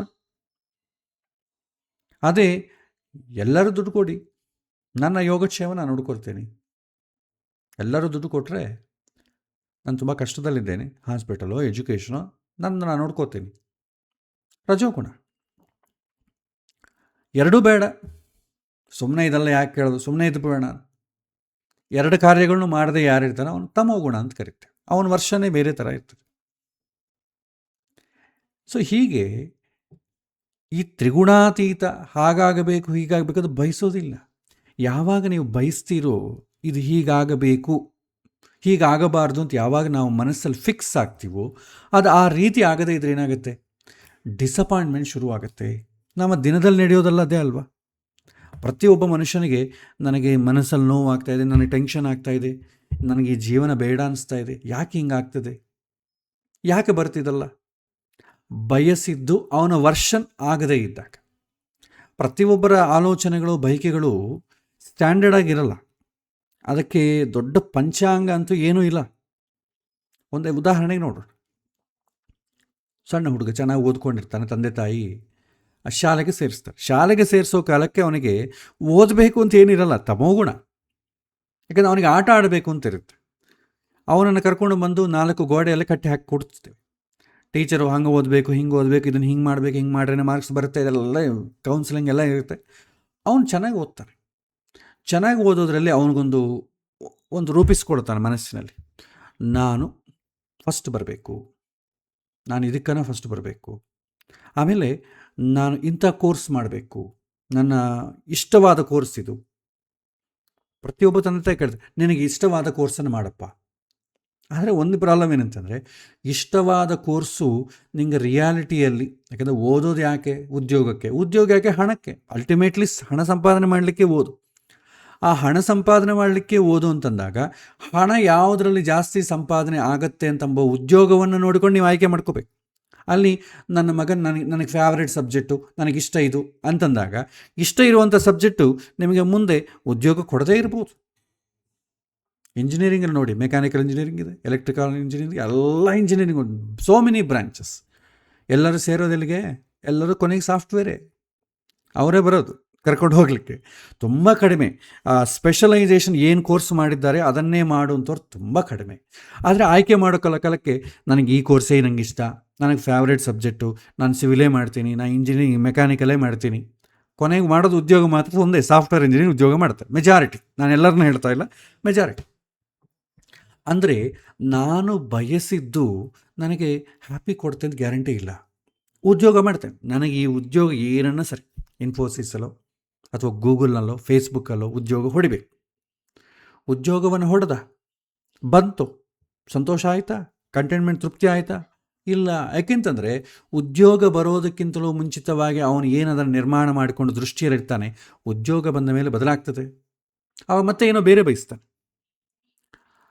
ಮದುವೆಗೆ ಮುಂಚೆ ಸುಂದರವಾದಂಥ ಹುಡುಗಿಯನ್ನು ನೋಡ್ತಾನೆ. ಈ ಹುಡುಗಿ ತುಂಬ ಇಷ್ಟ ಆಗಿದೆ, ಇವಳ ಜೊತೆ ಜೀವನ ತುಂಬ ಸಂತೋಷಕರವಾಗಿರುತ್ತೆ ಅಂತ ಒಂದು ನಿರ್ಮಾಣ ಮಾಡಿಕೊಂಡ. ಮದುವೆ ಆಯಿತು, ಒಂದು 2 ವರ್ಷ ಚೆನ್ನಾಗಿತ್ತು. ಮತ್ತೇನಾಯಿತು? ಮತ್ತೆ ದೃಷ್ಟಿ ಬದಲಾಯಿತು. ಈ ಮದುವೆಗೆ ಮುಂಚೆ ಪ್ರೀತಿ ಮಾಡ್ತಾ ಇದ್ದಾಗಿದ್ದಂಥ ಆಶೆ ಮದುವೆ ಆದಮೇಲೆ ಇರಲ್ಲ. ಮಕ್ಕಳು ಅಷ್ಟೇ. ಮಕ್ಕಳು ಸಣ್ಣ ಮಕ್ಕಳಾಗಿದ್ದಾಗ ಅಯ್ಯೋ ಏನು ಪ್ರೀತಿ ಅವರ ಮೇಲೆ, ಅವರ ದೊಡ್ಡವರಾದ ಮೇಲೆ ಅಷ್ಟೇ ಇರಲ್ಲ. ಅಂದರೆ ಕಾಲಕ್ರಮೇಣ ನಮ್ಮ ಪ್ರೀತಿ, ನಮ್ಮ ಡೆಫಿನಿಷನ್ಸು, ನಾವು ನೋಡುವಂಥ ದೃಷ್ಟಿ ಬದಲಾಗ್ತಾನೆ ಇರುತ್ತೆ, ಸ್ಟ್ಯಾಂಡರ್ಡ್ ಆಗಿರಲ್ಲ. ಹೀಗಿದ್ದಾಗ ಏನಾಗುತ್ತೆ? ನಿಜವಾದಂಥ ಸಂತೋಷಕ್ಕೋಸ್ಕರ ಏನು ಪ್ರಯತ್ನ ಮಾಡಬೇಕು? ಯಾಕೆಂತಂದರೆ ಡೈನಮಿಕ್, ನಮ್ಮ ಮನಸ್ಸಿನಲ್ಲೇ ನಾವು ಬಯಸೋದು ಪ್ರತಿಯೊಂದು ಕ್ಷಣ ಡೈನಮಿಕ್ ಆಗಿದ್ದಾಗ ಶಾಶ್ವತವಾದಂಥ ಸುಖ ಬೇಕು ಅಂತಂಬೋ ಆಲೋಚನೆ ನಮಗೆ ಹೇಗೆ ಬರುತ್ತೆ? ನಮ್ಮ ಆಲೋಚನೆಗಳೇ ಒಂದು ಶಾಶ್ವತ, ಸ್ಟೇಬಲ್ ಆಗಿಲ್ಲ. ನಿಜವಾಗಿ ಯಾವುದು ಸಂತೋಷ ಕೊಡುತ್ತೆ ಗೊತ್ತಿಲ್ಲ. ಸಂತೋಷ ಕೊಡುತ್ತೆ ಅಂತ ಭ್ರಮೆಯಲ್ಲಿ ಮುಂದೆ ಹೋಗ್ತೇವೆ, ಅದನ್ನು ಪಡಿತೇವೆ. ಪಡೆದ ಮೇಲೆ ಅದು ಸುಖ ಕೊಡುತ್ತಾ ಇಲ್ವಾ ಗೊತ್ತಿಲ್ಲ. ಎಲ್ಲರ ಜೀವನದಲ್ಲಿ ಹಾಗೆ ಇರುತ್ತೆ, ಇನ್ಕ್ಲೂಡಿಂಗ್ ಮೀ. ಓದೋ ಕಾಲಕ್ಕೆ ಈಗನ್ಸುತ್ತೆ, ನಮ್ಮ ತಂದೆ ಯಾಕೆ ನನ್ನ ಶಾಸ್ತ್ರಾಧ್ಯಯನವನ್ನು ಹಾಕಲಿಲ್ಲ ಅಂತ ಅನಿಸುತ್ತೆ. ಆಗ ಹಾಕಲಿಲ್ಲ, ಆಗ ನನಗೂ ಇಂಟ್ರೆಸ್ಟ್ ಇಲ್ಲ, ಅದರ ಪರಿಚಯವೇ ಇಲ್ಲ. 10th ಕ್ಲಾಸ್ ಓದೋ ಕಾಲಕ್ಕೆ ಏನು ಮಾಡಿದ್ವಿ? ಕಾಲೇಜಲ್ಲಿ ಸೀಟ್ ಬರಬೇಕು ಅಂತ ಅಷ್ಟೇ ಆಲೋಚನೆ. ಕಾಲೇಜಲ್ಲಿ ಸೀಟ್ ಬಂದಾಗ ಏನು ಮಾಡಿದ್ವಿ? ಉದ್ಯೋಗವನ್ನು ಒಳ್ಳೆ ರ್ಯಾಂಕ್ ಪಡ್ಕೊಂಡು ಉದ್ಯೋಗ ಪಡಬೇಕು ಅಂತ ಅಷ್ಟೇ ಆಲೋಚನೆ. ಉದ್ಯೋಗ ಬಂದಾಗ ಏನಾಯಿತು? ಇದು ಕಂಫರ್ಟಬಲ್ ಆಗಿಲ್ಲ, ಕಂಫರ್ಟ್ ಆಗಿರೋ ಉದ್ಯೋಗ ಬೇಕು ಅಂತ ಅನಿಸ್ತು. ಅದರ ಮೇಲೆ ಏನಾಯಿತು? ಉದ್ಯೋಗ, ಯಾವ ಉದ್ಯೋಗ ಆದರೂ ಇಷ್ಟೇ ಸ್ಟ್ರೆಸ್ ಇದೆ, ಸ್ಟ್ರೆಸ್ಸಿಂದ ಹೊರಗೆ ಬರ್ಬೇಕಾದ್ರೆ ಏನು ಮಾಡಬೇಕು? ಮತ್ತು ಬೇರೆ ಮಾರ್ಗ ಹುಡುಕಬೇಕು. ಅಂದರೆ ಹೀಗೆ ಜೀವನದಲ್ಲಿ ಟ್ರಯಲ್ ಆ್ಯಂಡ್ ಎರರ್, ಶೋಧನೆ ಮಾಡ್ಕೊಳ್ತಾ ಹೋಗ್ತೇವೆ. ಒಂದು ಸ್ಟ್ಯಾಂಡರ್ಡ್ ಆಲೋಚನೆ ನಮಗಿರಲ್ಲ. ಹೀಗಿದ್ದಾಗ ಹೀಗೇ ಆಗಬೇಕು, ಹಾಗಾಗಬಾರ್ದು ಅಂತ ಆಲೋಚನೆ ಮಾಡಿದ್ರಲ್ಲ, ಅರ್ಥ ಏನಿದೆ? ನಿಜವಾಗಿ ಏನಾಗಬೇಕು ಅಂತಂಬುದು ನನಗೆ ಗೊತ್ತಿಲ್ಲ. ಯಾವುದು ಸಂತೋಷ ಕೊಡುತ್ತೆ, ಯಾವುದು ದುಃಖ ಕೊಡುತ್ತೆ ನನಗೆ ಗೊತ್ತಿಲ್ಲ. ನಾವು ತಿಳ್ಕೊಂಡಿರ್ತೇವೆ, ಇಂಥ ವಸ್ತು ನಮ್ಮ ಮನೆಗಿದ್ರೆ ನಂಗೆ ಸಂತೋಷ, ಇಂತಿಂಥ ಮನೆ, ಇಂತಿಂಥ ವ್ಯಕ್ತಿ, ಇಂತಿಂಥ ವಿಷಯ ನಮ್ಮ ಕೈಯಲ್ಲಿ ಬೀಳಬೇಕು, ಆಗಲೇ ಸಂತೋಷ ಅಂದ್ಕೊಳ್ತೇವೆ. ಅಂದುಕೊಂಡಾಗ ಅದು ಬಂದ ಮೇಲೆ ಸಂತೋಷ ಆಗುತ್ತಾ? ಹೇಳಲಿಕ್ಕಾಗಲ್ಲ. ಆಗಬಹುದು, ಆಗದೇ ಇರ್ಬೋದು. ಹಣವನ್ನು ಸಂಪಾದನೆ ಮಾಡಬೇಕು ಅಂತ ಗೋಲು. ಹಣವನ್ನು ಸಂಪಾದನೆ ಮಾಡಿದವರೆಲ್ಲ ಹ್ಯಾಪಿಯಾಗಿದ್ದಾರಾದರೆ ಕೆಲವೊಂದು ಜನಕ್ಕೆ ನನ್ನ ಲೈಫ್ ಟೈಮ್ ಗೋಲ್ ಮನೆ ಒಳ್ಳೆ ಮನೆ ಕಟ್ಟಬೇಕು ಸೆಂಟ್ರ್ನಲ್ಲಿ. ಮನೆ ಕಟ್ಟಿದ ಹ್ಯಾಪಿ ಇದೆಯಾ? ನಮಗೆ ಇಷ್ಟವಾದದ್ದೇ ಬಯಸಿದ್ದೇ ನಾವು ಮಾಡ್ತೇವೆ. ಕಂಪ್ಲೀಟಾಗಿ ನಾವು ಏನು ಎಕ್ಸ್ಪೆಕ್ಟ್ ಮಾಡ್ತೇವೆ ಅಷ್ಟು ತೃಪ್ತಿ ಇದೆಯಾ? ಆ ತೃಪ್ತಿ ಅಲ್ಲಿಂದ ಎಷ್ಟು ದಿನ ಇರ್ತದೆ? 1 ವರ್ಷವಾ 2 ವರ್ಷವಾ? ಸ್ವಲ್ಪ ದಿನ ಮಾತ್ರವೇ, ತಾತ್ಕಾಲಿಕ. ಆ ತಾತ್ಕಾಲಿಕವಾದಕ್ಕೋಸ್ಕರ ಶಾಶ್ವತವಾದಂಥ ಒಂದು ಜೀವನವನ್ನು ವ್ಯರ್ಥ ಯಾಕೆ ಮಾಡಿಕೊಳ್ಬೇಕು? ಶಾಶ್ವತವಾದಂಥ ಸಮಯವನ್ನು ಹೀಗೆ ಬರ್ತದೆ. ಅದಕ್ಕೆ ಜ್ಞಾನಿಗಳು ಏನು ಮಾಡ್ತಾರೆ, ಅಥವಾ ತ್ರಿಗುಣಾತೀತರಾದವರು ಹೇಗೆ ಆಲೋಚನೆ ಮಾಡ್ತಾರೆ ಅಂದರೆ, ನನಗೆ ಬೇಕಾದ ಪ್ರಯಾರಿಟಿ ಏನು? ಸಂತೋಷ. ಆ ಸಂತೋಷ ಯಾವಾಗಿರುತ್ತೆ? ನನಗೆ ಬೇಕಾದ್ದು ಬಂದರೆ ಸಂತೋಷ. ನಾನು ಯಾವುದು ಬಯಸುವುದಿಲ್ಲವೋ ಅದನ್ನು ನನಗೆ ಬಾರದೇ ಇದ್ದರೆ ಸಂತೋಷ. ಇದೆರಡು ನನ್ನ ಕೈಯಲ್ಲಿದೆಯಾ? ನನಗೆ ಬೇಕಾದ್ದು ಬರಬೇಕು ಅಂತಂಬೋದು ನನ್ನ ಕೈಯಲ್ಲಿಲ್ಲ. ಯಾವುದು ಆಗಬಾರದ್ದು ಅಂತಂಬೋದು ತಡೆಯುವಂಥ ಶಕ್ತಿ ನನ್ನಲ್ಲಿಲ್ಲ. ಅದನ್ನು ಬೇರೆಯವನು ಕೊಡಬೇಕು. ಸೊ ಹಾಗಾಗಿ ಮನುಷ್ಯ ಅಂತಂದ್ರೆ ಏನು? ಸುಖ ದುಃಖ ಎರಡೂ ಇದ್ರೆ ತಾನೇ ಮನುಷ್ಯನ ಜನ್ಮ. ದುಃಖವೇ ಬೇಡ ಅಂತಂದರೆ ನಿಮ್ಮ ಮನುಷ್ಯನ ಜನ್ಮ ಯಾಕೆ ಬರುತ್ತದೆ? ದೇವತಾ ಶರೀರವನ್ನು ಪಡಿ, ದುಃಖನೇ ಇರೋದಿಲ್ಲ. ಕ್ಷೀಣೆ ಪುಣ್ಯ ಮತ್ತೆ ಲೋಕೆ, ಅಲ್ಲಿಂದ ಮತ್ತೆ ಕೆಳಗೆ ಬರಬೇಕಾಗತ್ತೆ ಪುಣ್ಯ ಆಗೋದ್ಮೇಲೆ. ಬಟ್ ಪುಣ್ಯ ಇರೋಷ್ಟರಿಗೂ ಸಂತೋಷವಾಗಿರ್ತೀವಲ್ಲ. ಸೊ ದೇವತಾ ಶರೀರವನ್ನು ಪಡಿಬೇಕು. ಸೊ ನಾವು ಮನುಷ್ಯರಾಗಿದ್ದೀವಿ ಅಂದರೆ ಸುಖ ದುಃಖ ಎರಡೂ ಬರ್ತದೆ. ಸೊ ಒಂದು ಸುಖ ದುಃಖವನ್ನು ಕಟ್ಟಿಕೊಂಡು ಬರ್ತದೆ, ದುಃಖ ಸುಖವನ್ನು ಕಟ್ಟಿಕೊಂಡು ಬರ್ತದೆ. ಪ್ರಿಪೇರ್ಡ್ ಆಗಿರ್ಬೇಕು. ಪ್ರಿಪೇರ್ಡ್ ಆಗಿದ್ದವನಿಗೆ ಏನಾಗುತ್ತೆ? ದುಃಖ ಇಲ್ಲ. ನಾವು ಪ್ರಿಪೇರ್ಡ್ ಆಗಿಲ್ಲದ್ರೇ ದುಃಖ. ಹೀಗೆ ಯಾಕಾಯಿತು ಪ್ರಶ್ನೆ ಬಂತಂದ್ರೆ ದುಃಖ ಅಲ್ಲೇ ಶುರು ಆಗುತ್ತೆ. ಜ್ಯೋತಿಷ್ಯರಲ್ಲಿ ನಮ್ಮನ್ನು ಕೇಳೋದುಂಟು, ಹೀಗೆ ಯಾಕಾಯ್ತು ಆಚಾರ್ಯ, ಈ ರೋಗ ಯಾಕೆ ಬಂತು ಆಚಾರ್ಯ ನನಗೆ? ಅಲ್ಲಿಂದನೇ ದುಃಖ ಶುರು ಆಗ್ತದೆ. ಯಾಕೆಂತಂದರೆ ಮನುಷ್ಯ ಅಂತ ಮೇಲೆ ದುಃಖ ಬಂದೇ ಬರ್ತದೆ, ರೋಗ ಬಂದೇ ಬರ್ತದೆ. ಮುಂಚಿತವಾಗಿ ರೋಗ ತಿಳ್ಕೊಳ್ಳಿಕ್ಕೆ ನಾವು ಧೈರ್ಯ ಮಾಡಲ್ಲ, ಬಂದ ಮೇಲೆ ಅದನ್ನು ಬಿಡಲಿಕ್ಕೆ ನಾವು ಸಾಹಸ ಮಾಡಲ್ಲ. ಇದೇ ಜೀವನ. ಸೊ ತ್ರಿಗುಣಗಳನ್ನು ಮೀರಿದವರು ಈ ಥರ ಟೆನ್ಷನ್ ಅವ್ರಿಗಿರಲ್ಲ. ಯಾಕೆಂತಂದರೆ ಅವ್ರೇನು ಬಯಸೋದಿಲ್ಲ. ಯಾಕೆಂದ್ರೆ ನಾನು ಮಾಡ್ತಾ ಇಲ್ಲ, ನನ್ನಿಂದ ಏನಾಗಿಲ್ಲ ಅಂತ ಅವ್ರಿಗೆ ಗೊತ್ತಿದೆ. ಸೊ ಹಾಗಾಗಿ ಅವ್ರು ಏನೂ ಬಯಸೋದಿಲ್ಲ. Receive it as it is. ಸಮುದ್ರದ ದಡಿಯಲ್ಲಿ ಕೂತು ಅಲೆಗಳನ್ನು ನೋಡ್ತಾ ಕೂಡ್ತೇವೆ. ಅದೊಂದು ಖುಷಿಯಾದಂಥ ವಿಚಾರ. ನಾವು ಹೋಗ್ತೇವಲ್ಲ ಬೀಚಿಗೆ, ಅಲ್ಲಿಗೆ ಹೋದಾಗ ಸಮುದ್ರದ ಸಾಯಂಕಾಲ ಸಮಯದಲ್ಲಿ ಸಮುದ್ರ ದಂಡೆಯಲ್ಲಿ ಕೂಡ್ತೇವೆ. ಒಂದು ಅಲೆ ಚಿಕ್ಕದು ಬರ್ತದೆ, ಒಂದು ದೊಡ್ಡದು ಬರುತ್ತೆ. ಅದನ್ನು ನೋಡಿ ಖುಷಿ ಪಡಬೇಕಷ್ಟೇ. ಇದು ಚಿಕ್ಕದು ಯಾಕೆ ಬಂತು, ಇದು ದೊಡ್ಡದು ಯಾಕೆ ಬಂತು, ಇದಕ್ಕನ್ನ ದೊಡ್ಡದು ಬರೋ ಚಾನ್ಸ್ ಇದೆಯಾ, ಎಷ್ಟು ನಿಮಿಷದಲ್ಲಿ ಎಷ್ಟು ಅಲೆಗಳು ಬಂತು, ಲೆಕ್ಕ ಹಾಕ್ಕೊತಾ ಇದ್ರೆ ಏನಾಗುತ್ತೆ? ಟೆನ್ಷನ್ ಆಗ್ತದೆ. ಯಾಕೆಂದರೆ ಅದು ಬಾರದೇ ಇದ್ದರೆ ಯಾಕೆ ಬರಲಿಲ್ಲ ಅಂತಂಬ ಟೆನ್ಷನ್. ಬಂತಂದರೆ ಇದಕ್ಕೆ ಶಾಕ್, ಯಾಕೆ ಬಂತು ಆ ಥರ. Receive it. ನೀನು ನೋಡಿ ಖುಷಿ ಪಡೋಷ್ಟೇ. ಸಮುದ್ರದ ಅಲೆಗಳನ್ನ ನೋಡಿ ಖುಷಿ ಪಡಬೇಕಷ್ಟೇ. ಆಗಲಿ ಅದು ಹೀಗೆ ಆಗಬೇಕು ಅಂತ ಅಂದ್ಕೊಳ್ಬಾರ್ದು. ಸೊ ತ್ರಿಗುಣಾತೀತರಾದವರಂಥವರ ಸ್ಥಿತಿ ಈ ಥರ ಇರುತ್ತೆ. ತಲೆ ಕೆಡಿಸಿಕೊಳ್ಳೋದಿಲ್ಲ. ಬಂತ ಓಕೆ, ಬರಲಿಲ್ಲ ಓಕೆ, ಯಾಕೋ ಭಗವಂತ ನನಗೆ ಕಷ್ಟ ಕೊಡಬಾರ್ದು ಅಂತ ನನಗೆ ಕೊಟ್ಟಿಲ್ಲ, ನನ್ನ ಪ್ರಾರಬ್ಧದಲ್ಲಿ ಇಲ್ಲ, ಓಕೆ ಫೈನ್. ಅದು ಬೇಕೇ ಬೇಕು, ನನ್ನ ಸುಖ ನನ್ನ ಸಂತೋಷ ಅದು ಡಿಸೈಡ್ ಮಾಡುತ್ತಾ? ನಾನು ಯಾವುದನ್ನು ಬಯಸ್ತೀನೋ, ನಾನು ಬಯಸೋದೇನು? ಒಬ್ಬ ವ್ಯಕ್ತಿಯನ್ನು ಬಯಸ್ತೇನೆ, ಒಂದು ವಿಷಯವನ್ನು ಬಯಸ್ತೇನೆ, ಒಂದು ವಸ್ತುವನ್ನು ಬಯಸ್ತೇನೆ. ಪ್ರಪಂಚದಲ್ಲಿ ಇಷ್ಟೇ. ನನ್ನ ಸಂತೋಷ ಅದರ ಮೇಲೆ ಯಾಕೆ ಡಿಪೆಂಡ್ ಆಗಬೇಕು? ಆಗಬಾರ್ದು. ನನ್ನ ಸಂತೋಷ ಒಂದು ಕ್ರಿಕೆಟ್ ಟೀಮಲ್ಲಿ ಡಿಪೆಂಡ್ ಆಗುತ್ತಾ? ಕ್ರಿಕೆಟ್ ಟೀಮ್ ಪ್ರತಿ ಸಲ ಗೆಲ್ತದ? ಹೇಳಲಿಕ್ಕಾಗೋದಿಲ್ಲ. ಅದು ಗೆದ್ದರೆ ಸಂತೋಷ, ಪಟಾಕಿ ಹಚ್ತೇವೆ, ಪೇಪರ್ ಹರಿತೇವೆ. ಅದು ಸೋತ್ರ ಅಂದ್ಕೊಳ್ಳಿ, ತಣ್ಣಗೆ ಮನೆಗೆ ಬಂದು ಕೂತ್ಬಿಡ್ತೇವೆ. 1-2 ದಿನ ನೋಡಿಕೊಂಡು ಮತ್ತೆ ಮಾಮೂಲು ಸ್ಥಿತಿಗೆ ಬರ್ತೇವೆ. ಸೊ ನನ್ನ ಸಂತೋಷ ಹೊರಗಿನ ವಸ್ತುವು, ಹೊರಗಿನ ವ್ಯಕ್ತಿ ಡಿಸೈಡ್ ಮಾಡುವಂಥ ಸ್ಥಿತಿ ಆದರೆ ಅದು ಎಂಥ ಸಂತೋಷ ಅದು? ಸೊ ಇದು ತ್ರಿಗುಣಾತೀತರಾಗಿರುವಂಥವ್ರು ಈ ಥರ ಮಾಡೋದಿಲ್ಲ. ಅವರು ಇದಕ್ಕೆ ಅತೀತವಾಗಿರ್ತಾರೆ ಅಂತಂದರೆ ಅರ್ಥ ಏನಂತಂದರೆ ಯಾವುದಕ್ಕೂ ತಲೆ ಕೆಡಿಸ್ಕೊಳ್ಳೋದಿಲ್ಲ. ಇಂದ್ರಿಯಗಳು ಗುಣಗಳಲ್ಲಿರ್ತವೆ, ಇಂದ್ರಿಯಗಳ ಹಿಂದೆ ಗುಣಗಳಿರ್ತವೆ. ಆದರೆ ತ್ರಿಗುಣಾತೀತನಾದವನು ಇದೆಲ್ಲವನ್ನೂ ತಿಳಿದು ತಲೆ ಕೆಡಿಸಿಕೊಳ್ಳದೆ ಯಾವುದೇ ಕ್ರಿಯೆಯಲ್ಲಿ ಕೂಡ ಚಪಲವನ್ನು ಬೆಳೆಸಿಕೊಳ್ಳೋದಿಲ್ಲ. ತಾತ್ಕಾಲಿಕ ಕ್ರಿಯೆಯಲ್ಲಿ ಚಪಲವನ್ನು ಬೆಳೆಸಿಕೊಳ್ಳೋದಿಲ್ಲ. ಕೃಷ್ಣ ಮತ್ತೆ ಹೇಳ್ತೀನಿ ಇನ್ನೊಂದು ಶ್ಲೋಕ, ಸಮದುಃಖ ಸುಖಸ್ವಸ್ಥಃ ಸಮಲೋಷ್ಟಾಶ್ಮಕಾಂಚನ ತುಲ್ಯ ಪ್ರಿಯಾ ಪ್ರಿಯಾಧೀರ ತುಲ್ಯನಿಂದಾತ್ಮ ಸಂಸ್ತುತಿ ಅಂತ ಹೇಳ್ತಾರೆ. ತ್ರಿಗುಣಾತೀತನಾದವನು ಸರ್ವ ಸುಖ ದುಃಖವನ್ನು ಸಮನಾಗಿ ಕಾಣ್ತಾನೆ. ಯಾಕೆಂದರೆ ನಮಗೆ ಮೇಲ್ನೋಟದಲ್ಲಿ ಸುಖ ಅಂತ ಕಾಣೋದು ನಿಜವಾಗಿ ಸುಖ ಇರಬೇಕು ಅಂತಿಲ್ಲ. ಇದೇ ರೀತಿ ದುಃಖ ಕೂಡ ಅಷ್ಟೇ. ಇದನ್ನು ತಿಳಿದಾಗ ಎಲ್ಲವೂ ಭಗವಂತನ ಲೀಲೆ ಎನ್ನುವಂಥ ಭಾವನೆಗೆ ಮನಸ್ಸಿನಲ್ಲಿ ಹುಡ್ತದೆ. ಆಗ ಎಲ್ಲವನ್ನು ನಾವು ಸಮಾನವಾಗಿ ಕಾಣುತ್ತೇವೆ. ಕಾಣುವಂಥ ಕ್ಷಮತೆ ನಮ್ಮಲ್ಲಿ ಬೆಳೆಯುತ್ತೆ. ನಾವು ಹೇಗೆ ಸಿನಿಮಾಕ್ಕೆ ಹೋಗ್ತೇವೆ, ಅಥವಾ ಹಳೆ ಕಾಲದಲ್ಲಿ ನಾಟಕ, ಈಗ ಸಿನಿಮಾ ವೆಬ್ ಸೀರೀಸು ಇಂಥದ್ದು ನೋಡ್ತಾ ಇರ್ತೇವೆ. ಅದನ್ನು ನಾವು ಪ್ರೇಕ್ಷಕರಂತೆ ನೋಡಬೇಕು. ಡೈರೆಕ್ಟರ್ ಏನು ತೋರಿಸ್ತಾ ಇದ್ದಾನೆ ಅದನ್ನು ಹಾಗೆಯೇ ನೋಡಬೇಕು. ಹೀಗೆ ಯಾಕೆ ಮಾಡಿದ, ಹಾಗೆ ಯಾಕೆ ಮಾಡಿದ, ಈ ಡೈರೆಕ್ಷನ್ ಏನು ಗೊತ್ತಿಲ್ಲ, ಇದನ್ನು ಹೀಗೆ ತೆಗಿಬೇಕಾಗಿತ್ತು, ನಮ್ಮ ವರ್ಷ ನಾವು ಹೇಳ್ತೇವೆ. ನನಗಿಷ್ಟವಾದ ಪಕ್ಕದವನಿಗೆ ಇಷ್ಟ ಇರಲ್ಲ, ಅವನಿಗಿಷ್ಟವಾದ ಇನ್ನೊಬ್ಬನಿಗೆ ಇಷ್ಟ ಇರಲ್ಲ. ಹಳೆ ಕಾಲದಲ್ಲಿ ಒಂದು ಜೋಕ್ ಹೇಳ್ತಿದ್ರು. ಒಬ್ಬನಿಗೆ ಭಗವಂತ ಅಂದರೆ ತುಂಬ ಇಷ್ಟ. ಅವನು ಭಗವಂತ ಶಂಖಚಕ್ರ ಗದಾಗದ ಹಾಕಿಕೊಟ್ಟು ಒಂದು ದೊಡ್ಡ ಒಂದು ವಿಗ್ರಹವನ್ನು ತಯಾರು ಮಾಡ್ತಾನೆ. ಅದನ್ನು ನೋಡಿ ಖುಷಿ ಪಡ್ತಾ ಇರ್ತಾನೆ. ಇನ್ನೊಬ್ಬನು ಬರ್ತಾನೆ, ಇವನು ಇವನು ತಲೆ ಇಲ್ಲ ಕೆಟ್ಟಿಲ್ಲ, ಭಗವಂತಗಳ ಬರೀ 4 ಕೈ ಹಾಕಿದ್ದಾನೆ, ನನ್ನ ದೃಷ್ಟಿಯಲ್ಲಿ ಭಗವಂತ ಕೈ ಇಲ್ಲ. ಸೊ ಈಗ ಈ ವಿಗ್ರಹದಲ್ಲಿ ತಪ್ಪಿದೆ, ಸರಿ ಮಾಡಬೇಕಂದ್ರೆ ಏನು ಮಾಡಬೇಕು, ಆ ವಿಗ್ರಹ ಕೈಗಳನ್ನ ಕಡ್ದು ಬಿಡಬೇಕು.